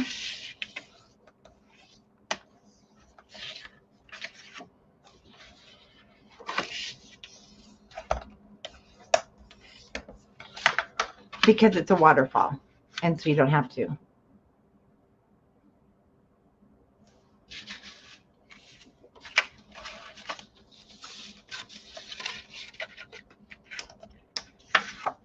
So we're just going to put these on top of our base. Again, I have the flap will go to my right. You can have it to the other side if you like. And I also I do mine upside down. I'm using my scoreboard, just like we did in the beginning. I still have my flap to the right, and I can go ahead and add my adhesive.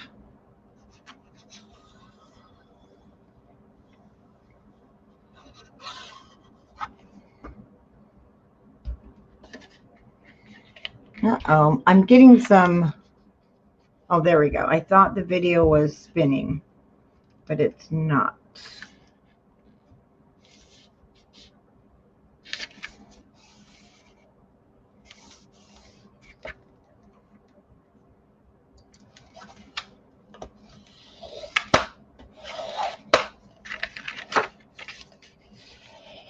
Okay, where that one, let me just open this now. Where this one ends, my next one will start.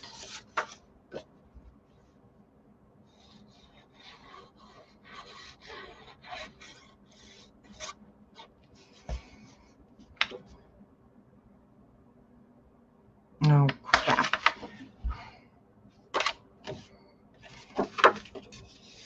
Mine's opening to the left.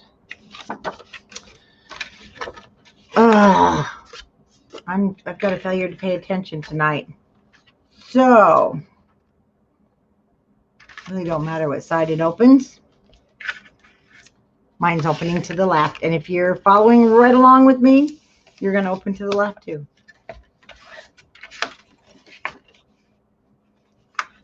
Which is no big deal.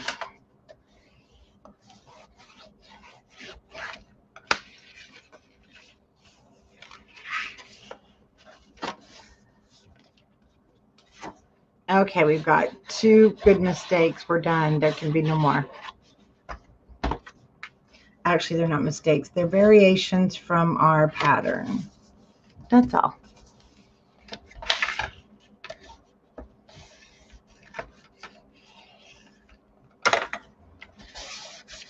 Now, if you really wanted it to open over here, you could cut this off and make a new hinge. And if it was detrimental to the pattern, I would. But see, it's going to be okay whether it opens left or right.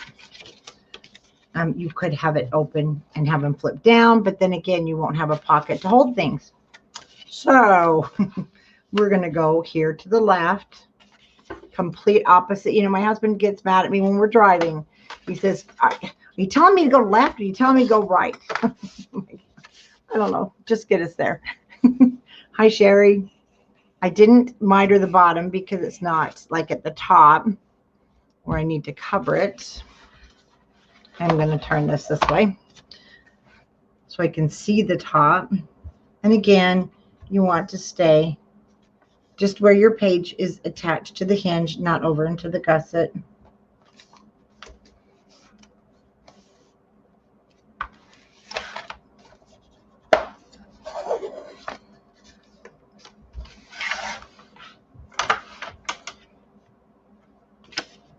Wow, that was interesting. Never just had it pop up like that.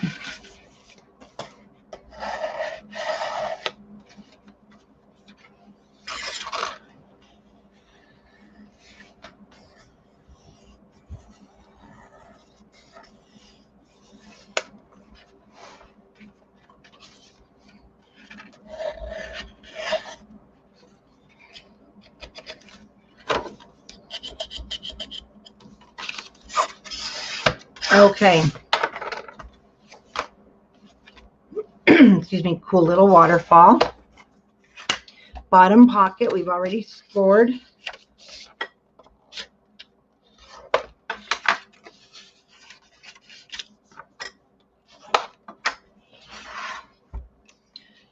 So I'm going to check side to side. We're good? We're good.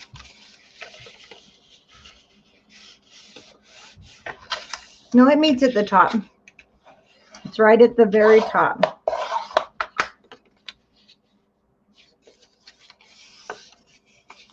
Good night, Julianne.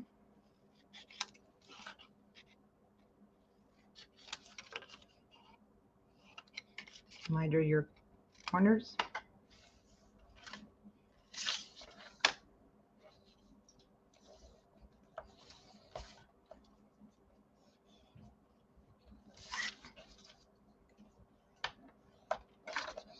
That'll lapse a little, so I'll just trim it into the garbage.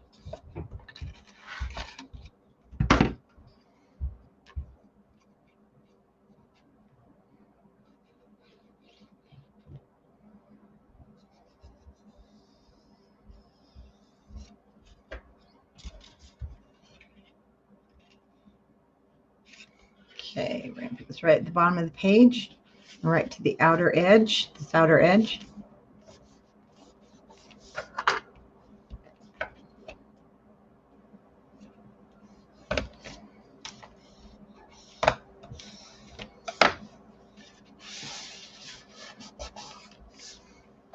And make sure nothing is stuck.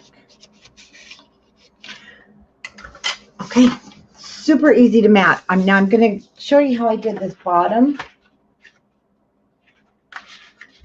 And what happened is your 2x2s, 4 of them are going to fit perfect. So they're 2 inches and this is 8 inches. I had used these top 4, but you know, because when you get down in, you've got some that are very, if you were going to use this all for grandfather, grandmother, you might want to have these 4, just however you want to use this. But I think this time I'm going to go from the butterfly over because I really want that one in there. Now it is 1 7/8 by 7 7/8. Let me see what my cutter. Okay, we're good this time. I need to trim a little bit more here.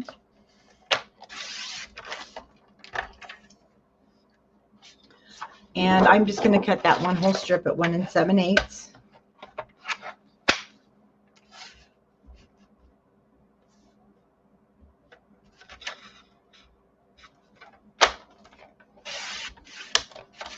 So you only lose a tiny bit.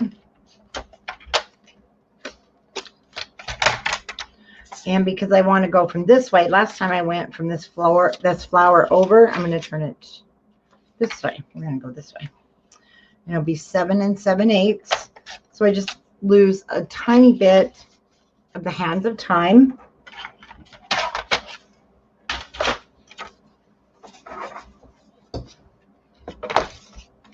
And that will go down here on my pocket.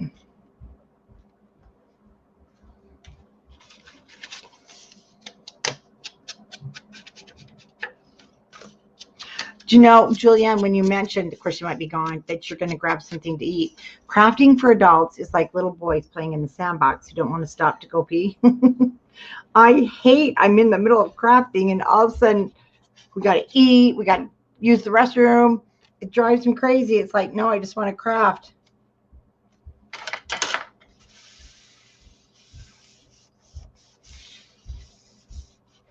Oh, well, Sally, you're invisible. Okay. Waterfall. I just put my paper back. Whoops. Let me grab this. So what I did is I used the green. You're going to want one of my favorite sheets in this whole thing. I love this.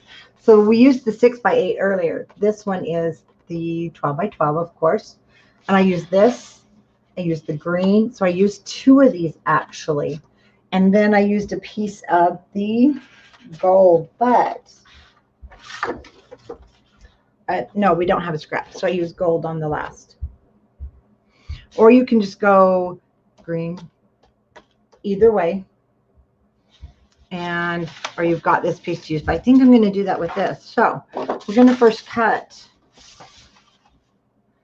at 7 7/8. Because our waterfall is about 8 inches.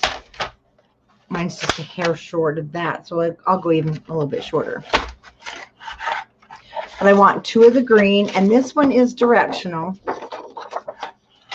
of course. Whoops.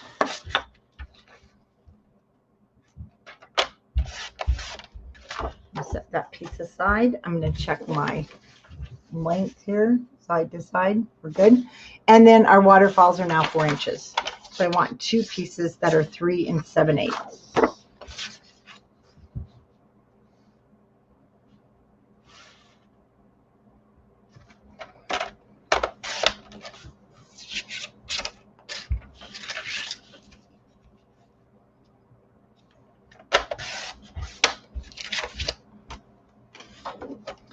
Now, I'm not going to cut, this whole thing. I'm going to do my 2 3 7/8.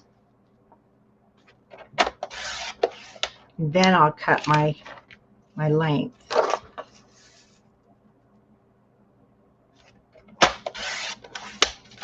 So we don't waste anything.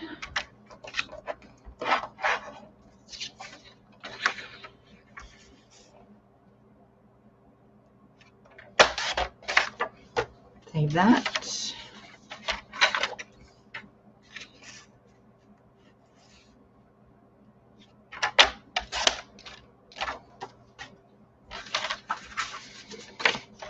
Okay, I'm only going to do the front with you, but I want to show you the backs. Again, you might want to wait and go back, but there's the gold, 3 7/8 by roughly 7 7/8, and I used, what I did is I used the colors that were left. I do have that one. Then we're going to use the house sheet. It's called the house plans, or let me see where it is.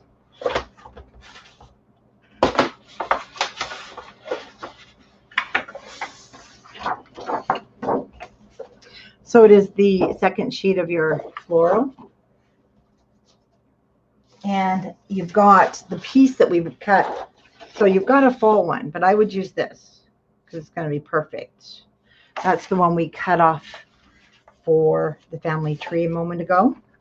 And this is going to be 5 1/2. So you want to cut a piece that's 5 3/8. Like I said, that's pretty straightforward. So that part I'm not going to cut with you. I'm just going to add my front waterfalls. The back are identical, but again, you might want to use your scraps. And I did not, we should have added this flat. but this one isn't hard to mat. So we'll start there. I love the green with the script. It just says generations and ancestry and home on it.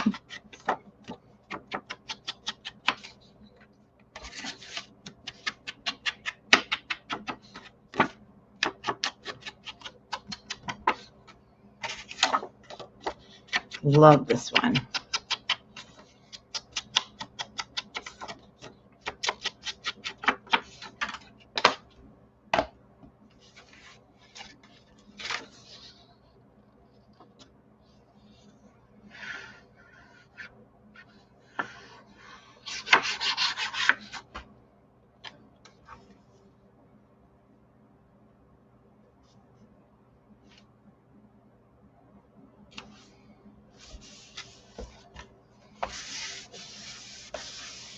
I know that I just love it. It's so amazing.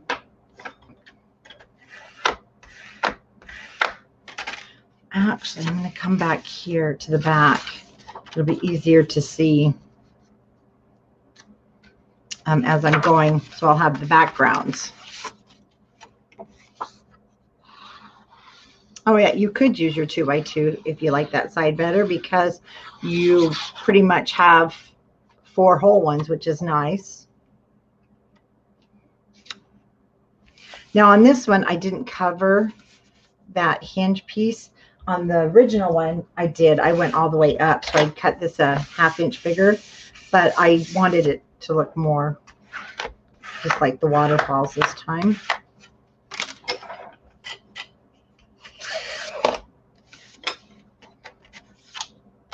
So now I can see when laying it down better.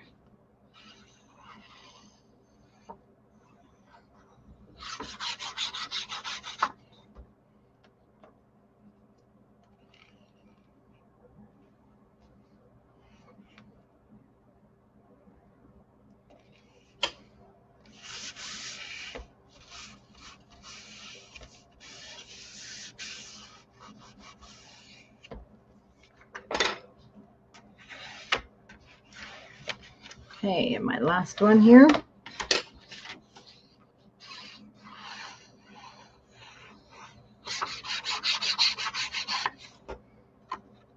When I work with this paper and I see those house plans, if you listen to country music, you know the song, the house,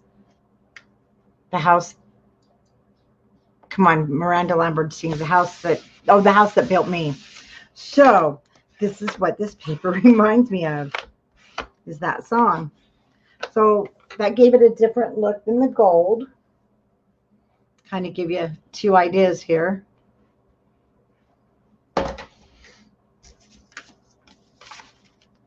Cut apart, and the little cards you make will be your stoppers.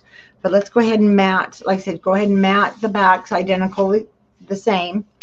And this is 5 3/8 by 7 7/8.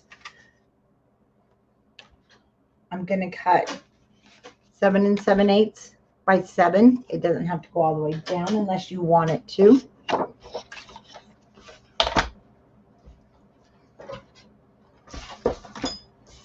I want the house in there, so I'm going to cut my width first.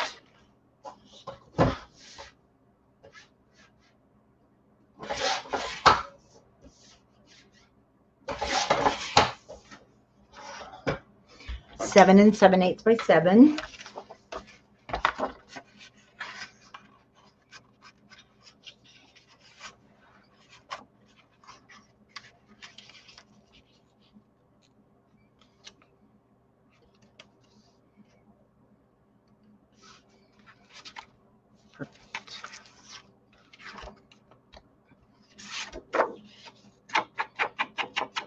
I play that all the time, Sally, and I also play Back at Mama's by Tim McGraw.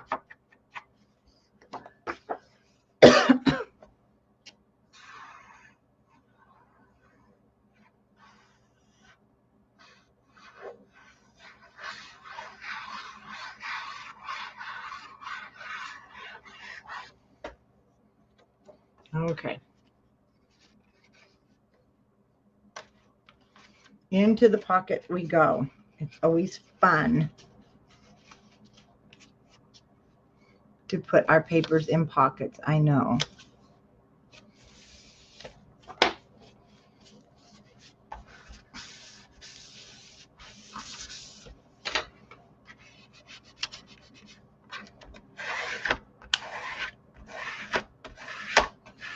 But make sure you spread that glue.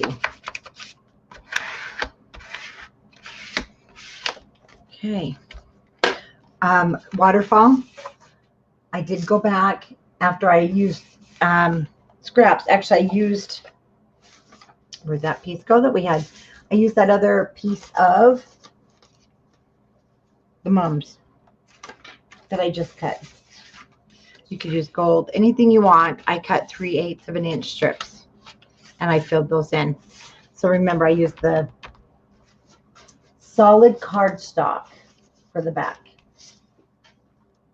Okay, the back of page 4, I'm going to flip open just a little bit, is a tuck spot with a flap that I used for one of the cute cut aparts. And my tuck spot on the back of page 4 is 4 1/8 by 6 1/8, just so that the cut apart would sit there. And this is where I used also that paper clip. So we're going to make that first. Oh, he's so good. No, he went upstairs. No, he's probably up there in bed with my husband though. Oh, he's not in bed yet. Then 3 1/4 by 3 3/4 by 4 1/4 is big enough for that a 3 by 4 cut apart. So what I used for my 4 by 6 cut aparts was from the other half of that sheet we cut earlier. You can definitely choose which one you want to use. I had used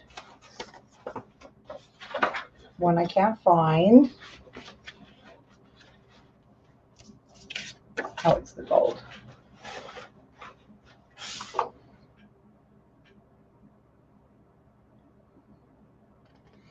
And then a 3 by 4.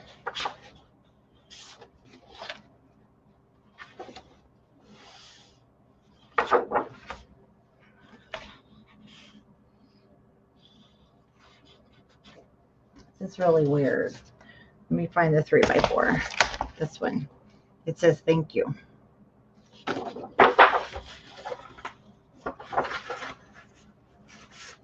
There's my We Are Family.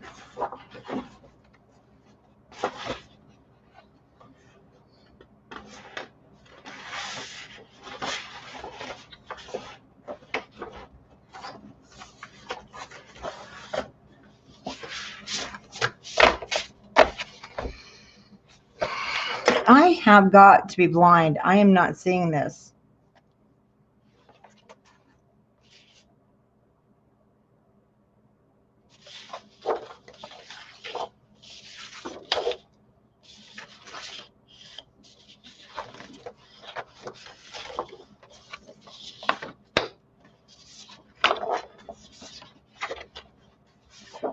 Okay, so choose any 3 by 4 because we don't cut into that sheet.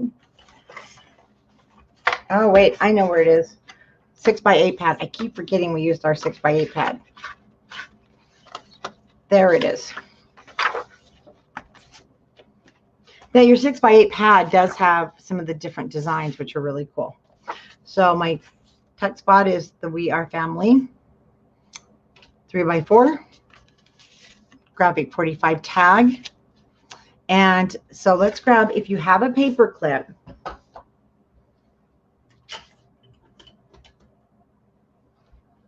you of course want that loop down here at the bottom. And I just took our 2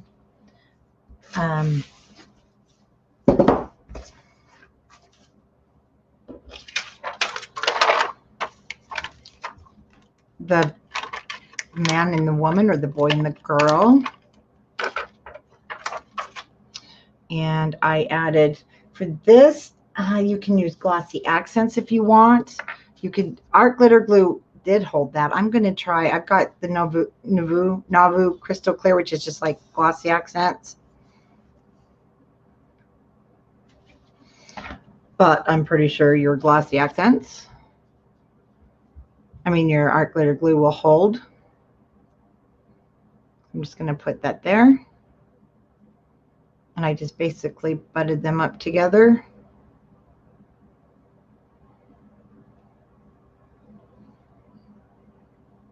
I'll go back in and put a piece of twine later.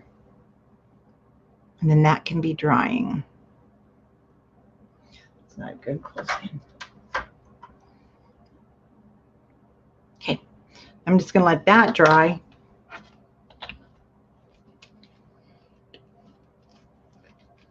I'm going to go ahead and trim this. Then I'll cut the cut apart.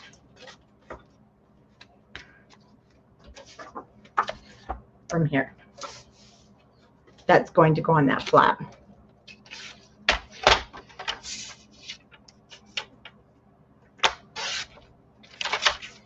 That's a cool one too.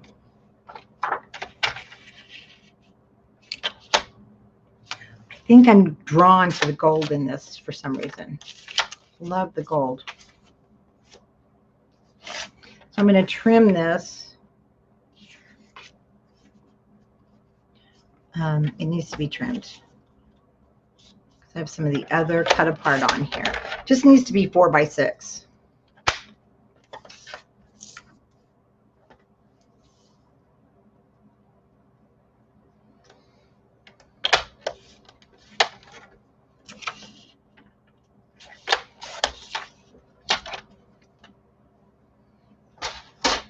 I did double mat this also. So we'll do that in just a second. No scoring to this. I'm just going to go ahead and put down. Diane, it's not bad. I'm getting used to it as a small, my small extra cutter, but it's okay. I do like it. It's a good cutter. I like the markings on it. It's from Stamping Up. But of course, I prefer the bigger cutter, my Dolly, but it won't do the small cuts if your piece is too small.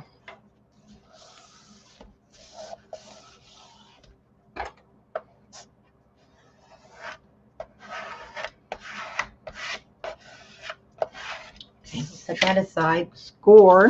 You just need to make a 1/2 inch score on the 3 3/4 inch side. Oh, I just went through it. I have to cut a new one. I'm heavy-handed.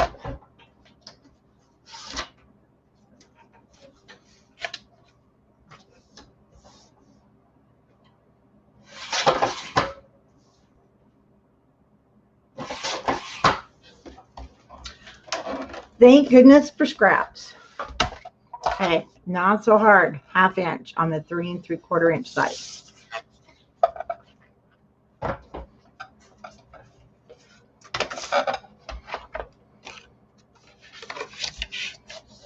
Well, and the price wasn't bad. Of course, you'll have to, Diane, we have to, have a Stampin' Up!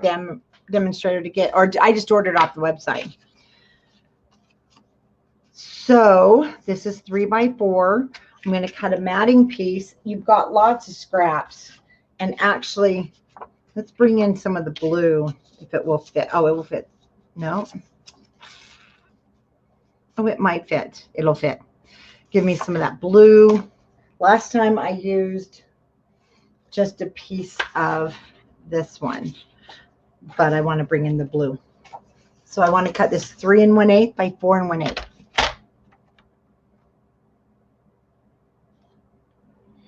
I'm both, Kathleen. That's what sometimes is, I know. I've had people say, could you either cut one way or the other? It's like, no, I'm ambidextrous. And it just depends. I think I'll cut this guy just a hair short. That's what I'm going to do. This is a 16th. Just going to cut that off. Now I'll cut this 3 1/8.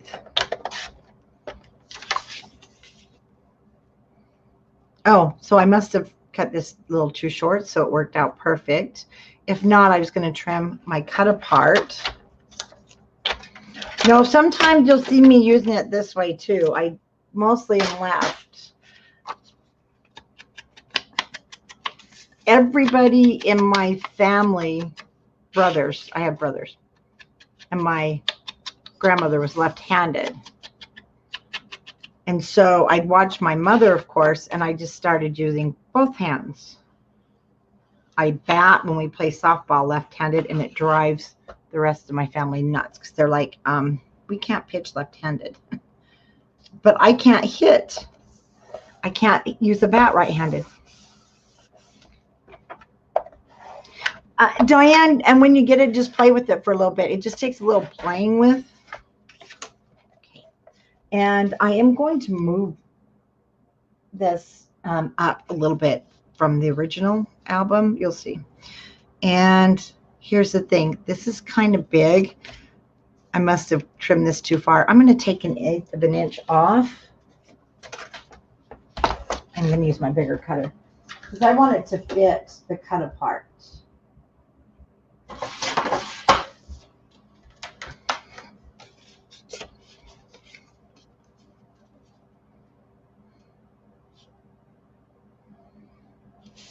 But not that much.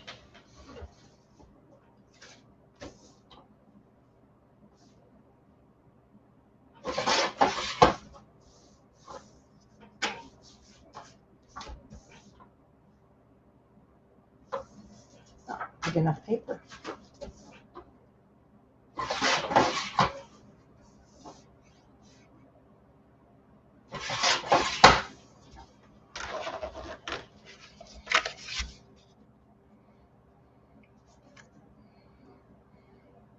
There we go. Better fit.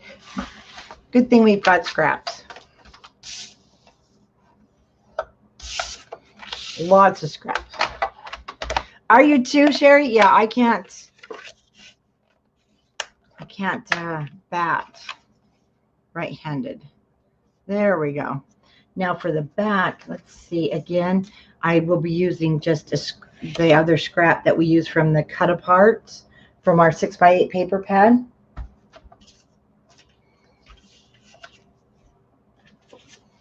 And it's just the other cut apart. So if you don't want to use a cut apart, you definitely can use a scrap. But I'm just going to use one of those 6x8 cut aparts.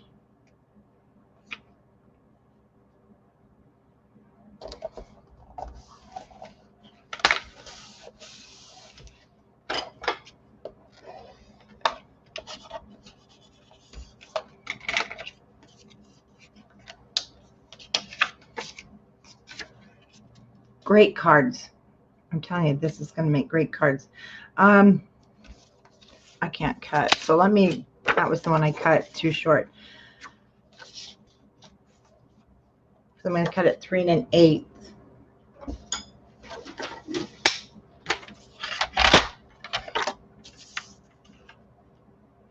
And you have more than one of these. But see, that's still usable. Just took a little bit off on the side. I love the clocks because they're the opposite of what we're going to map the page with.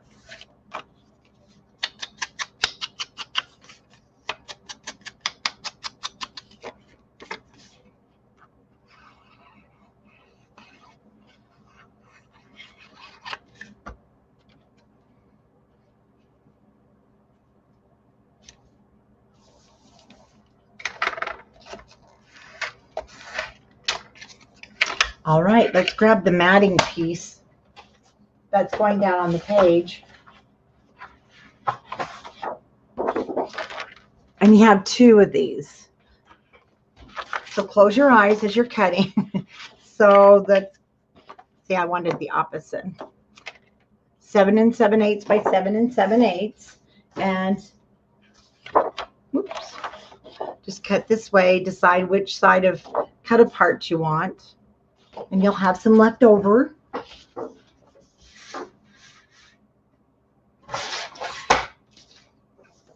See that? I've got a whole strip.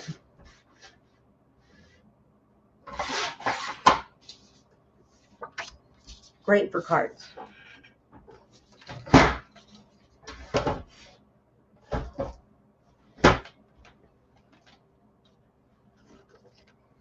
Okay, we're going to put the flap down first.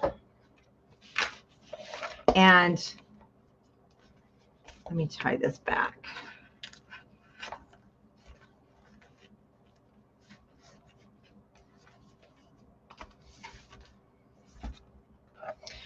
And really, it doesn't, there's no real absolute placement.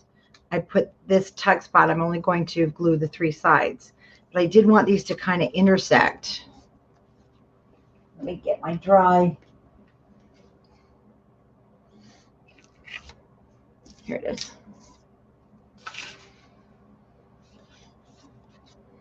My clothespin, not my clothespin.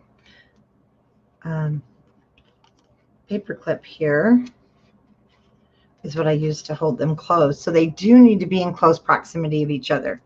That's the main thing.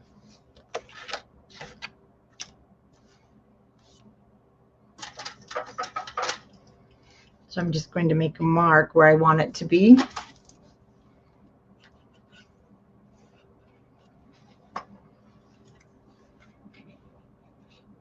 Again, just stay where you've added your page, not on your, don't let it go into the gusset.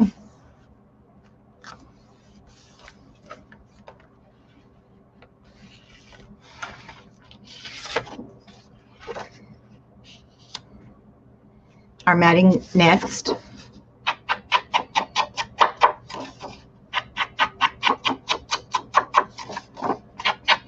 And the next one is going to be our fun page.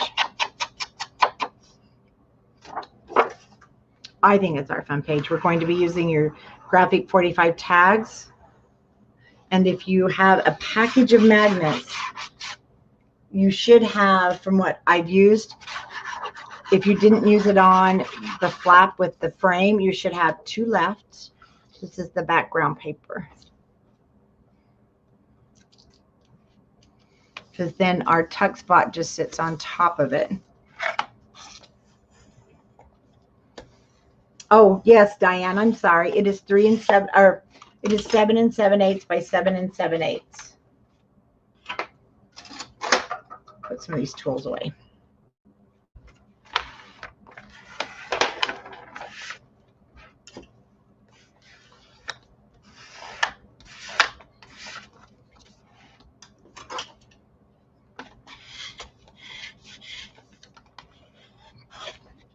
That's what happens when you don't make sure you spread that glue around. It kind of bows, but it'll lay down flat in just a moment. So my tuck spot, I left a little bit of a border. And then, see, I'll be able to just put my G45 tag inside there.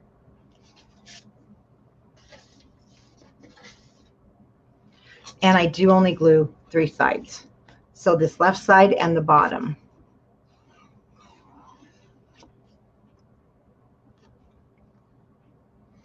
And I'm leaving about 1/4 to 3/8 of an inch on the left and then the bottom.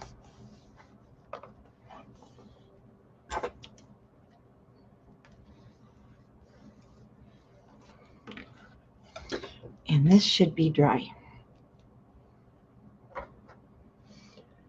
Then I'll go back with the, this is the bow we made. I need to put it back on with this same twine, and I'll just put a piece through, but I don't want to do it yet, and just tie it. So you can have either her or him, whichever side you like, to hold that shut. But I'm going to still let this dry, just for safety as we're working. This is a little bit stronger. There we go. Okay, G45 tags. So in your kit, you do have a package of tags. You've either got black, craft, or you got ivory, because graphic 45 was just crazy out of them. So before you do this, though, you're going to need to cut the tags. Now, if you don't have your graphic 45 die, if you don't have a die, and I did use, and I want to use the same one, so I'm not worried about cutting it, but I want to do it to show you. This is from the ephemera pack. I used the floral, and then for the back I used this other half of the cut apart of our 4x6. I used some of it for, or you can use it off. You do have, I believe, one of these in your 6x8. That is from the 6x8.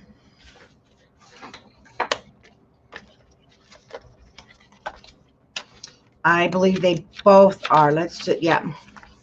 Nope, that is the 12x12.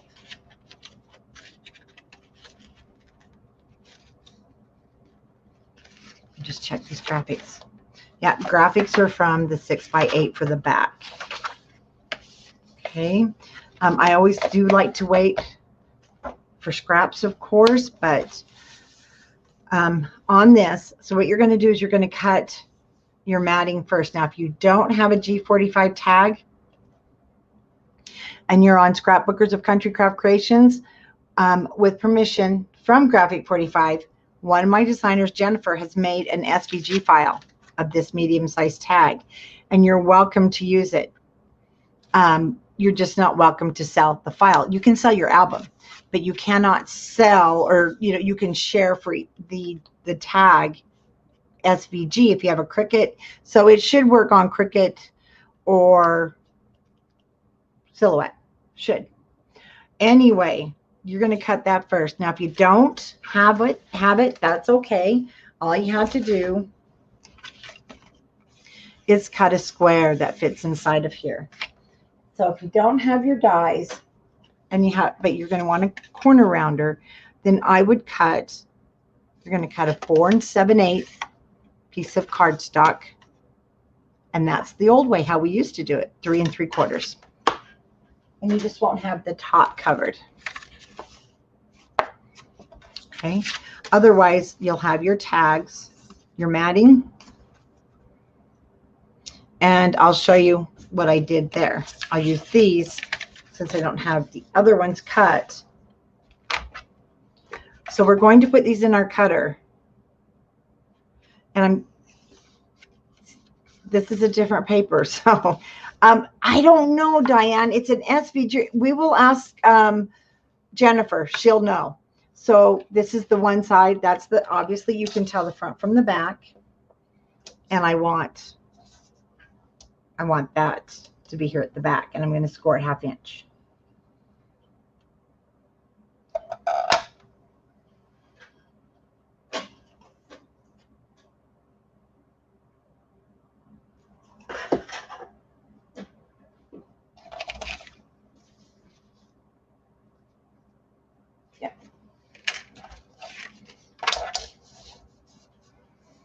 And again, 1/2 inch.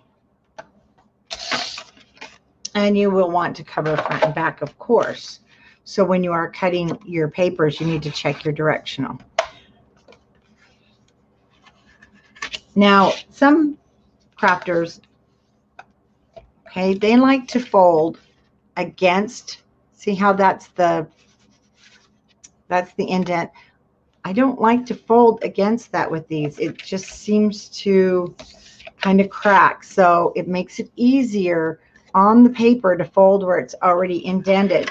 That's why I did the scoring that way. And then I'm not having that major cracking. You're going to have a little bit. It's the type of paper it is. Well, it's a heavier cardstock. Okay. So your tag is obviously too long. What I did is I put this in my cutter.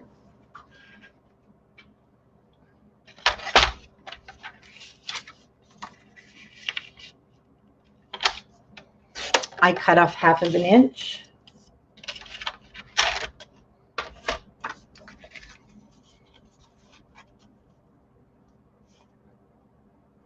Actually, you can cut off 5/8 inch.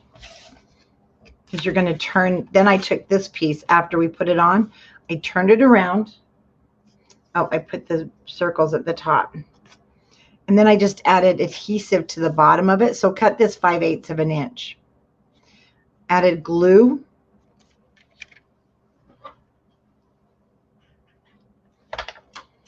And that just created a tuck spot. And these are from those portraits. So I put those in there. Oh, so I need to add some more glue. Yeah, they're really little, so I'll have to go back and add some glue on there. And those were just little tuck spots. But I'm not going to put my matting on. So I cut the right ones. Again, I used the 6x8 though for the back. Then I used the floral mums for the front. And I'll show that again after we put these on. So grab your book.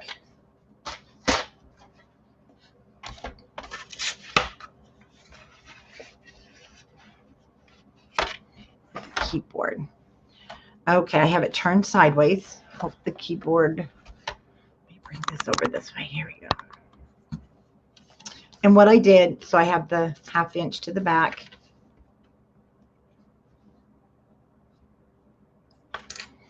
I'm pretty sure that's dry now.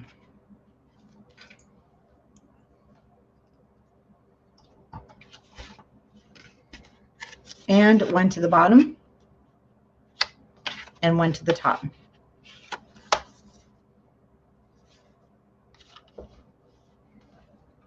What's fun is you can put them at the bottom. You can use graphic 45 tags at the top and the bottom. So now you can get super creative with these graphic 45 tags. How many of you have them just sitting around and you're like, I don't know what to do with these? Now you do. There's so many fun things. You can make closures. You can add flaps. You can make them into pockets.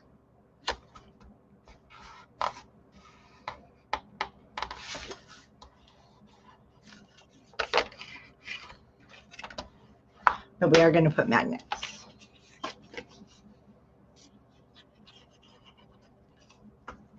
This one I'll match to the top. You always like a space in between there.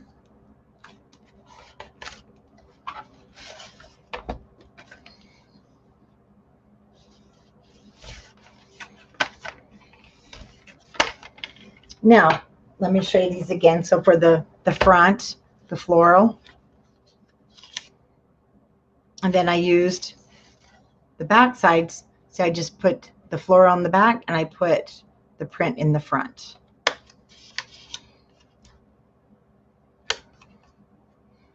And then we'll use the silhouette paper for the back. But let's put our magnets down. And you will want, you need two. One for each.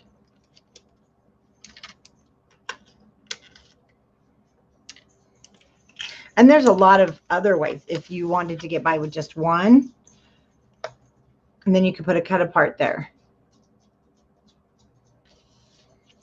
Lots of different things you can do. Yes, these go to the upper edge and the bottom edge. I mean, there's ways to conserve your magnets if you don't want one on each page. But we have the basic gray magnets in stock, so.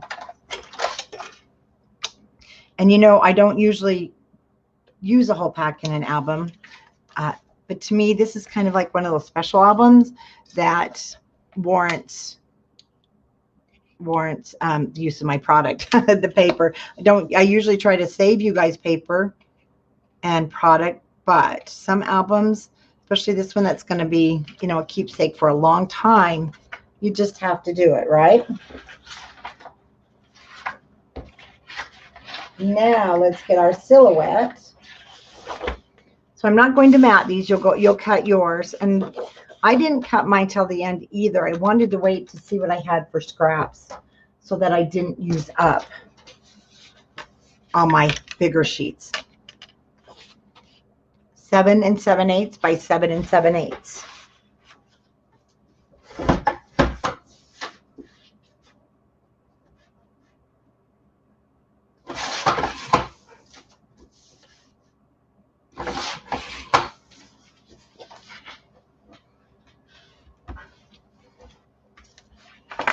See how it still lays flat? I love it.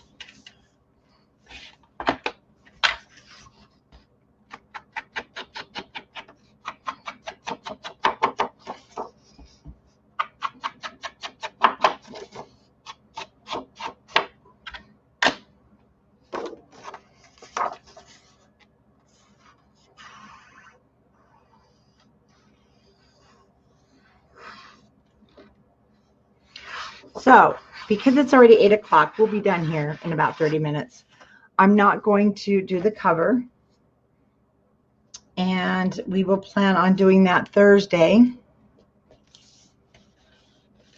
Make sure everything's okay. I'll do that Thursday evening with you guys. Or we might do it in the morning. I will post it, of course, in advance. I do have it on the calendar for 11 a.m., so I'm thinking it will be during the day. It's on my calendar I'm looking, so looks like I do have it for 11 on Thursday. And there's our closures. And let's do the back page. Look at this.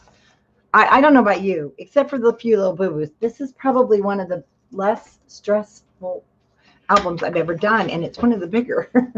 So I hope you guys are enjoying doing it, even though we've had the few boo-boos. So, yes, Friday is the big day. We're going to be starting, no, Saturday's the big day. We're going to be starting the journey to the North Pole. Okay, so we have a flap. And we are going to be using our 6x8 paper pad for this flap. We have a large pocket that also flips up. Now, I'm going to give you the measurements for your paper. I'm not going to mat it with you. It's just very straightforward. And I'll show you which ones so that we can get our belly band pocket done. This is a belly band pocket. And again, I did not use a magnet because you can see it's holding it nice and heavy. Okay, 6.5 by 8 is going to be your top flap. We have a 6 by 9, which is your pocket. Again, I'll cut it down just a hair. Yeah, Sally, what on earth is your secret? We would all like to know. Then the flap that sits on top is 6 by 7 7/8. Top flap, pocket, pocket flap.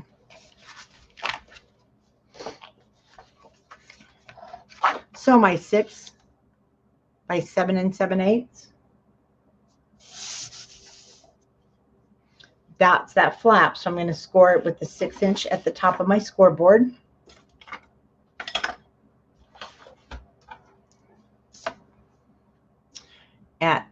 I'm just double checking. Where's my cutting guide? There it is.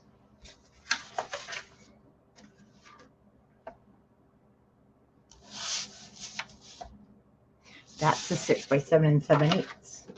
Let's start at the top, shall we? So we're going to start with our 6 1/8 by 8. We're going to score with the 8-inch at the top of the scoreboard at 1/2 inch.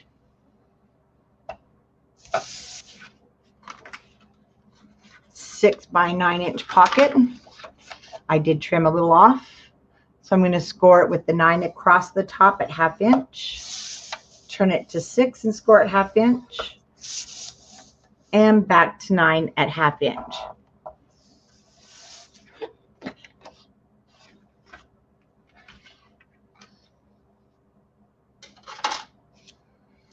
Then we have that 7 7/8 flap, and it's 6. So 6 needs to be at the top of our scoreboard, and we're going to score at 1/2 inch.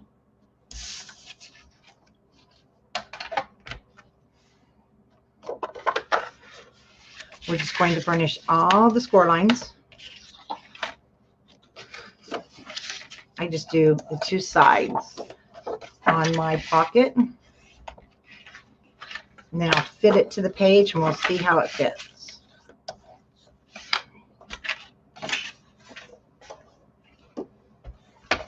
Pocket on the bottom. Good fit.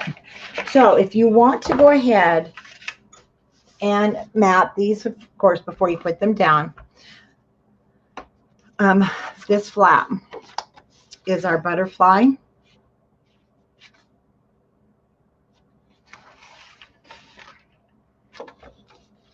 And it's going to be 5 3/8 by 7 7/8, might be a hair short. And then I used a piece from the 12 by 12 for the back side, same size, 5 3/8 by 7 7/8, and then the same size for here. See, they're the same size. 5 3/8 by 7 7/8, and that was left over from when we cut the house in your scraps.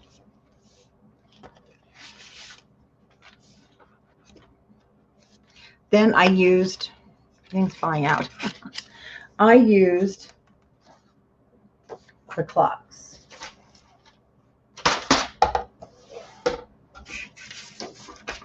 I try to be so neat not to lose things, but I lose things all the time. The clocks. We just cut them from this 3 by 4 cut apart. Did anybody cut theirs? Because you should have a piece big enough left over that you don't have to cut this.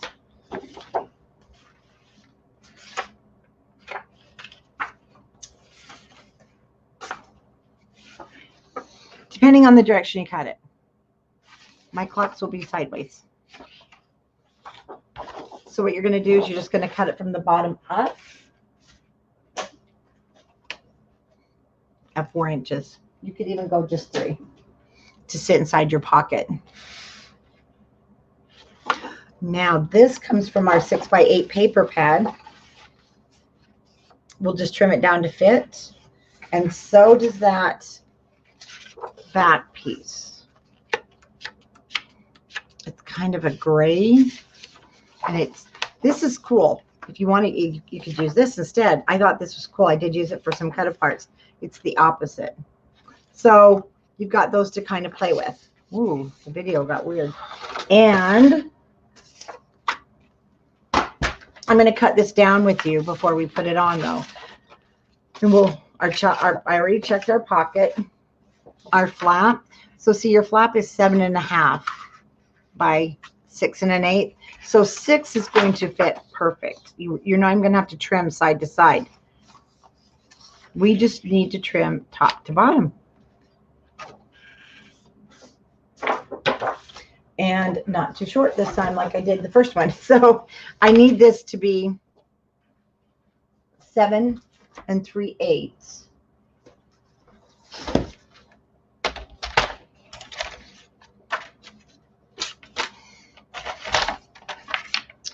So it's 8 inches. I'm just going to go 8 3/4. So I keep it pretty simple and pretty even. I'm going to go, no, 7 3/4, sorry. And then 8.5. No, 7.5. I'm looking at that 8. So 7 3/4, 7.5. Then I'm just going to take a 1/16 of an inch off each side. So you can also do it however is easiest for you.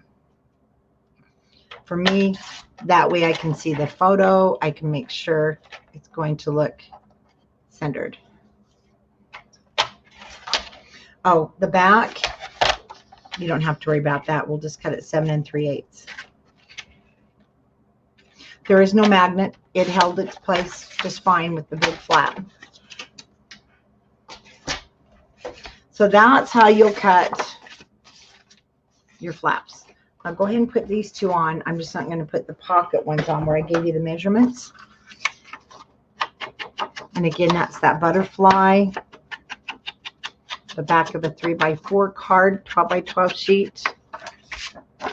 And you can even use some of your scraps if you want for underneath your flap.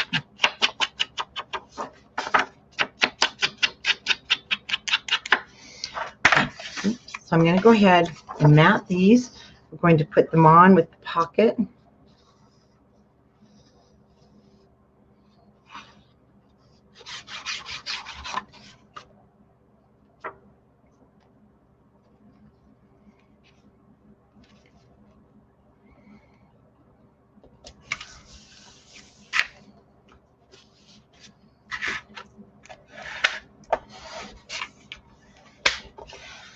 And the back side, which I didn't have to worry about it being directional. unless you want to use that side. If you are going to use that side, do make sure it's direction. It is directional.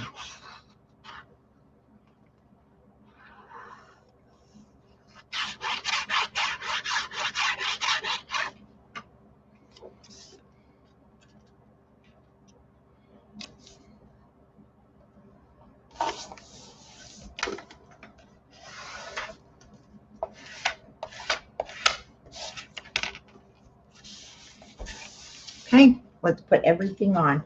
I'm going to put the pocket on first.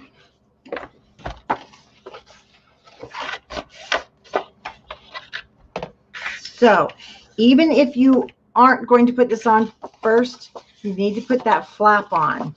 So you're going to put it together just like I am right now, but you'll probably want to mat yours before you put it on the book. Mat your pocket and this flap that we're going to add here in just a second.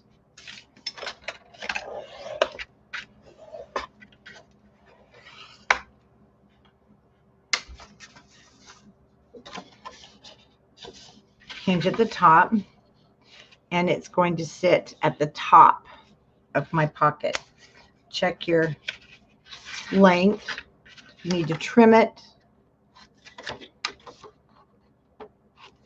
Now's the time.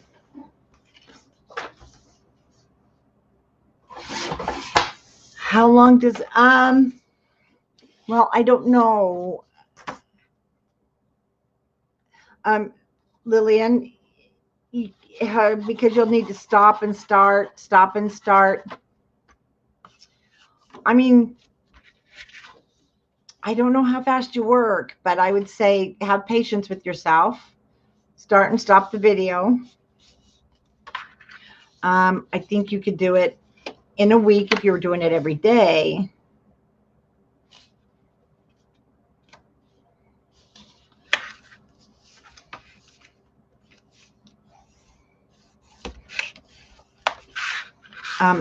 It just depends on the part you work. I mean, how fast you work.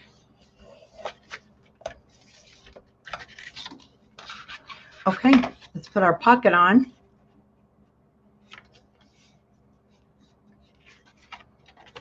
Top flap is going to hold that down. And if you do want to add a magnet, well, it's kind of too late. We already put the paper on the flap, but it will hold down just fine because it's nice and heavy, that top flap.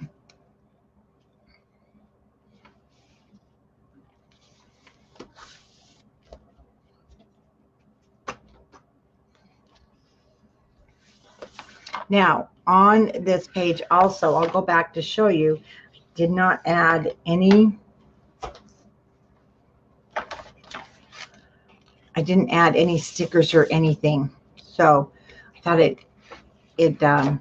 had enough with this. But you certainly could. You could glossy accent those stamps. You could do, you know, just a lot of fun things there. And I'm just going to center it.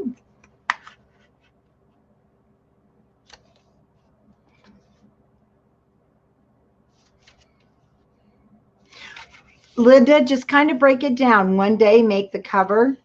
Follow the first video the first day. The second day, I actually did 2 parts. It was Saturday, and things were going great. So I would actually break Saturday part 2. There's 2 of them. One's continued. I'd break that into 2 days. So, you know, give yourself, if you've got a full day to work on it, a full day if you're a beginner.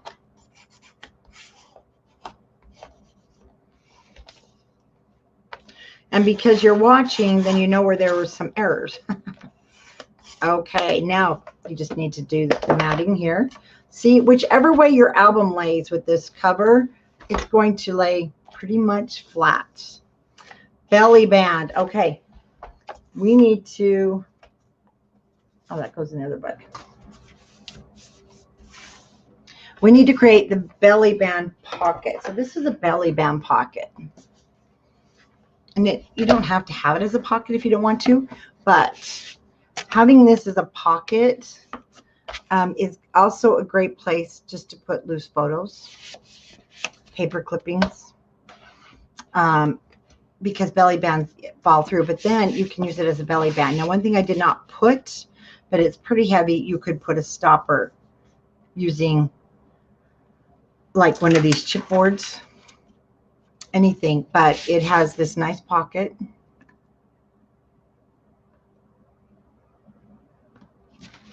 To put your tag back in.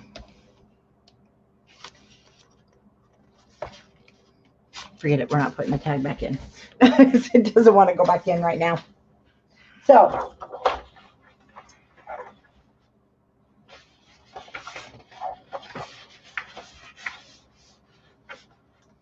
I'm looking for my cookies.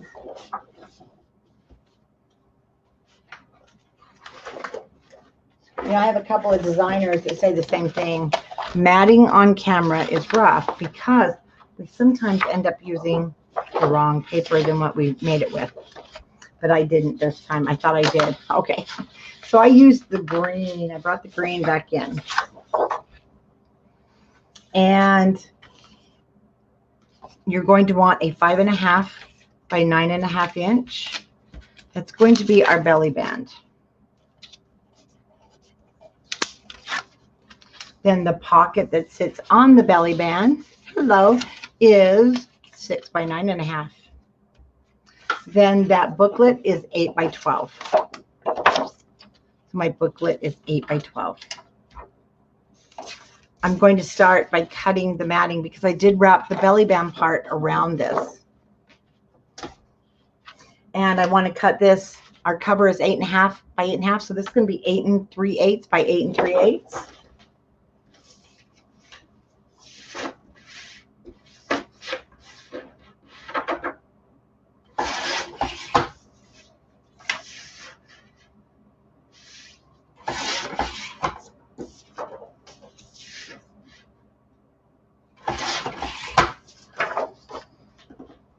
Okay, go ahead and ink this edge.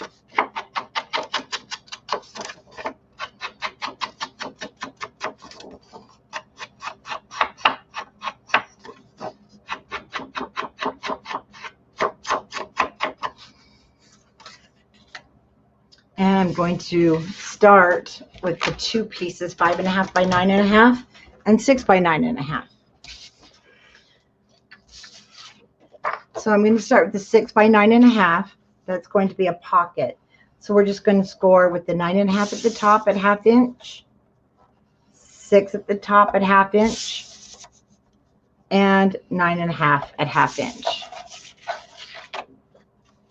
Then the belly band part, that's 5.5 by 9.5.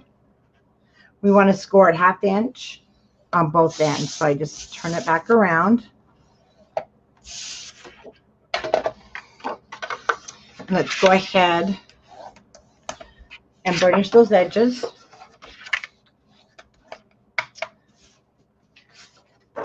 This is going to be the matting. That's 8 3/8 by 8 3/8. And I did wrap this to the back for more stability.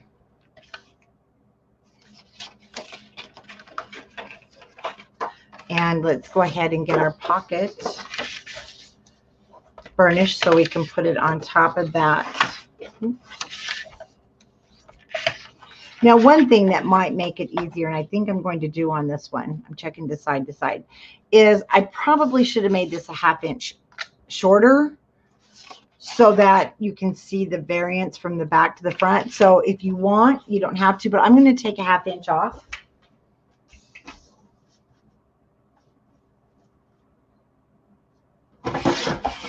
And I think it'll make it easier when we slide that in. So I just cut it down to 5.5. You don't have to, but also if you're giving it as a gift, then they'll see the variance from the front to the back and they'll know what it's for.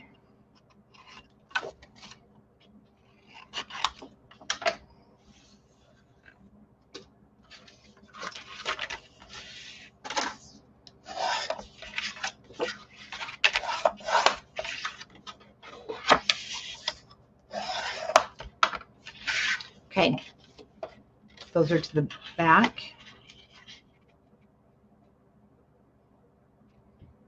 I'm just making sure it fits. See, I like that better.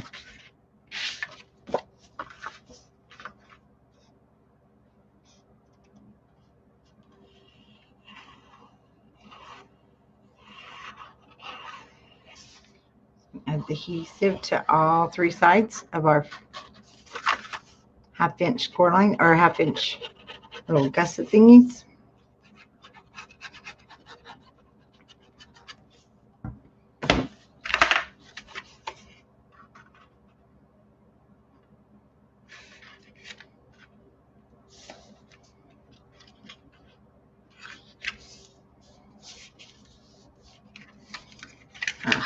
It slipped.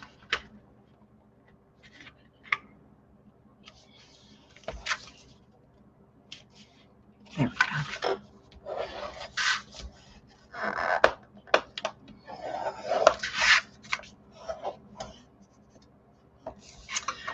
Yep, those are our magic numbers, Linda. 3/8, 5/8, 3/4. You'll sure get good at measuring. Okay, now for the front of my belly band, so I need to cover the back, I used this. See, we have this left over. Oh, it's not big enough. We're going to have to cut a new one. Well, you're going to cut a new one anyway when you cut your matting for that other piece. For the pocket, you'll cut the butterflies to go on the front. You'll cut that 5/8, 3/8. So now this front is only 4.5 or 5. So I'm going to cut a 4 7/8. And this is now 8.5. Well, close. So 4 7/8, and it's going to be 8 3/8 long.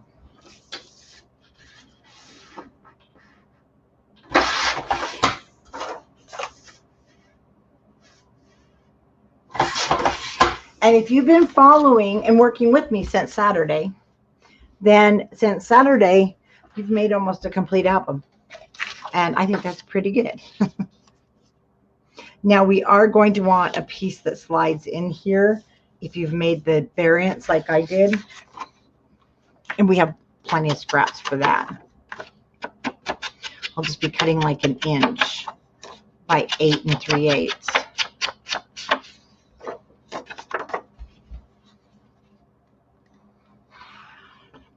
Well, if you ever need help, Linda, with those measurements, you let us know on Scrapbookers. Because the designers were on there too, and they'll help with measurements.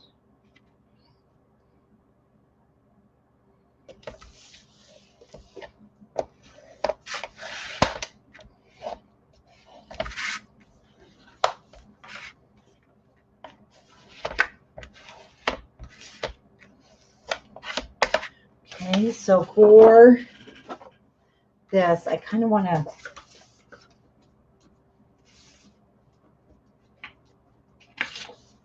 find a piece that, like the rest. I'm just going, it's already the perfect size. So I'm just going to cut a 1 inch piece.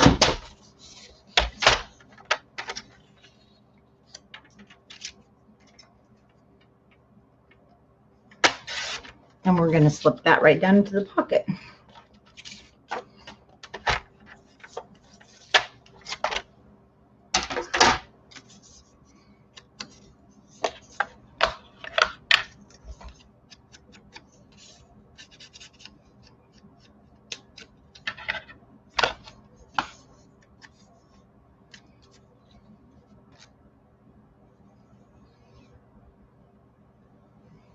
And Thursday, then we'll just do the cover, and I'll give you time to get all caught up.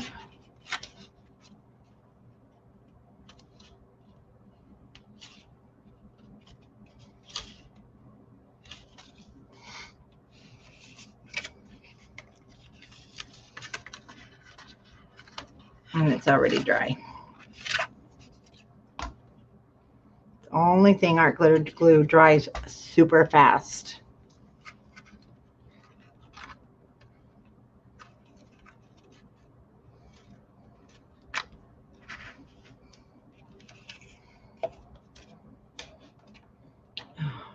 stretching. Come on, there we go.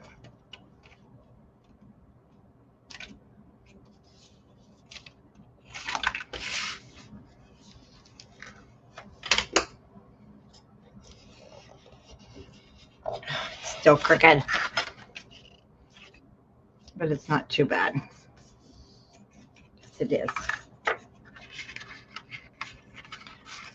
So if you're at this part, just go with the bigger piece. It'll be easier to get down in that pocket. So I'm just going to mat right on top of there.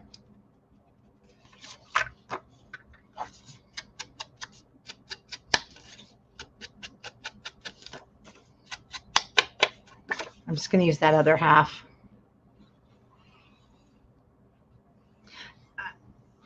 It doesn't feel like, but they tell me it is. Oh, to have my brain? Oh, no, you don't want my brain.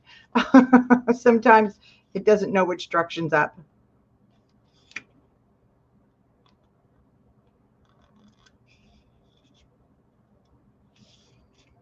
There we go. Oh, it's so much better. Now I'm happy.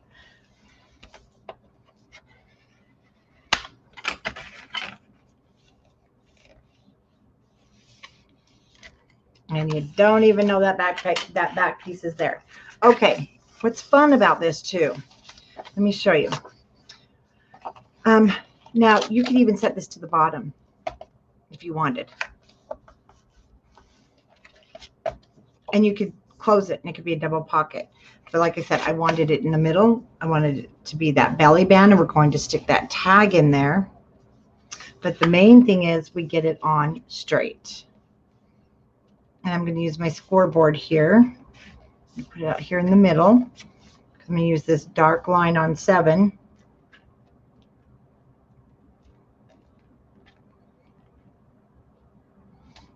Okay, once it's centered, I just grab my clothespins, turn it over. Yes, I use clothespins for all my crafting. Clothespins are the best thing. And then they'll also hold that glue down while it's drying.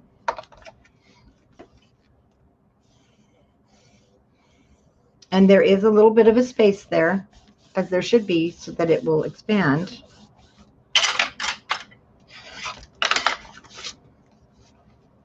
I love those colors together. Of course, I love fall colors. We're going to grab our album. Down goes that back cover. I love the colors. I love it with this gray. And yes, we'll have more gray in. The paper, in fact, is at the printers being cut right now. It's being trimmed. So I will have it picked up, I'm hoping, Thursday. And all of our artisan cardstock will be on the website at countrycraftcreations.com. I mean, we're not out of all of it. But, you know, ivory would also look great with this. Black. I used burgundy for the first one. It's getting kind of heavy. You could use the green. The greens might be a little off, but if you didn't use this green, our green artisan burgundy craft, it's all going to look great. Now for that piece that goes into the pocket, that is the 8 by 12. And we're just going to score it in half at 6.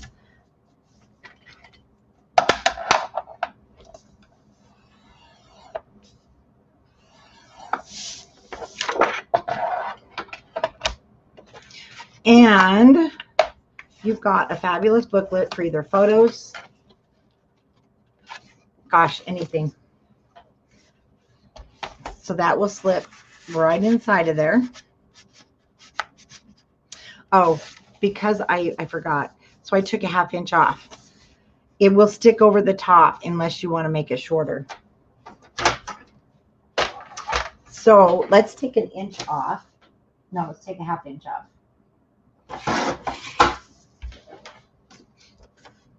So I took that 1/2 inch off. I just want it to stick up. I didn't want it to stick up as far. And on here, I just covered the front. Oh, I got glue everywhere. There it comes out. You could even put 2 or 3 in here. Make them all different sizes. So it just kind of really expands your use. And I have to tell you, this, like I said, this has been so much fun. And again, I hadn't done any of the decoration on here with the collage, but I think I will, and we'll do that during the cover because there's some fabulous pieces to use. So I'll go back and do that. I will have this part matted, but let me grab the original. If you liked doing this album along with me too, I am in the works. Many of you don't know, or many of you do know, I do the December daily for the coming year at the end of January, and it goes into February. I do a big album. Tomorrow I'm doing another live video to show our 2020. We're getting started on that.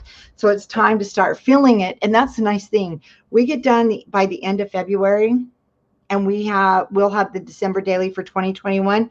And I'm working with Echo Park right now to put together the complete kits.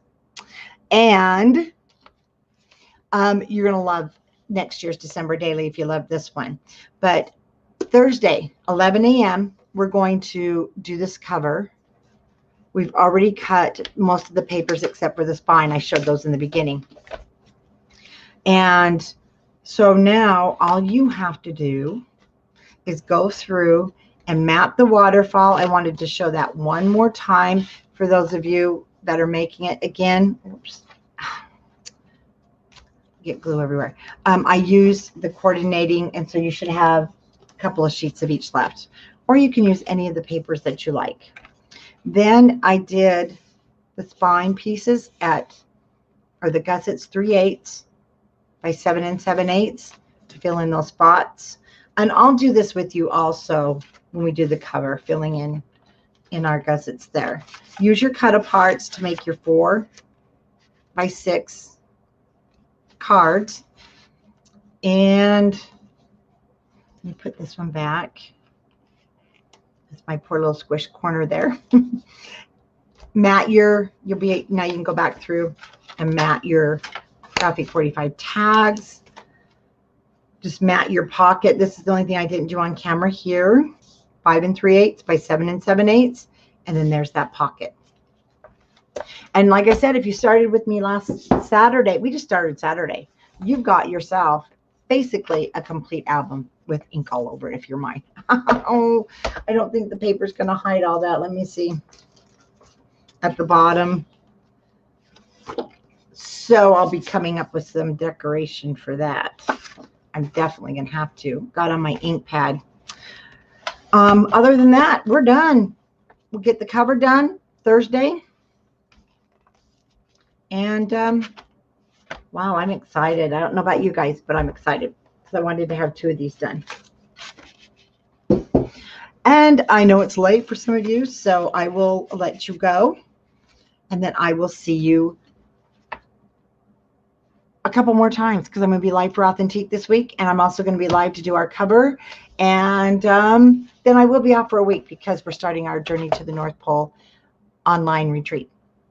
So guys, thank you for hanging out with me tonight. And I can't wait to see your finished albums. Show us over on Scrapbookers of Country Craft Creations. On Facebook is our main group, and you can show me all of your projects that you make using our tutorials or paper from the designers, myself, and also you can ask for help on that page.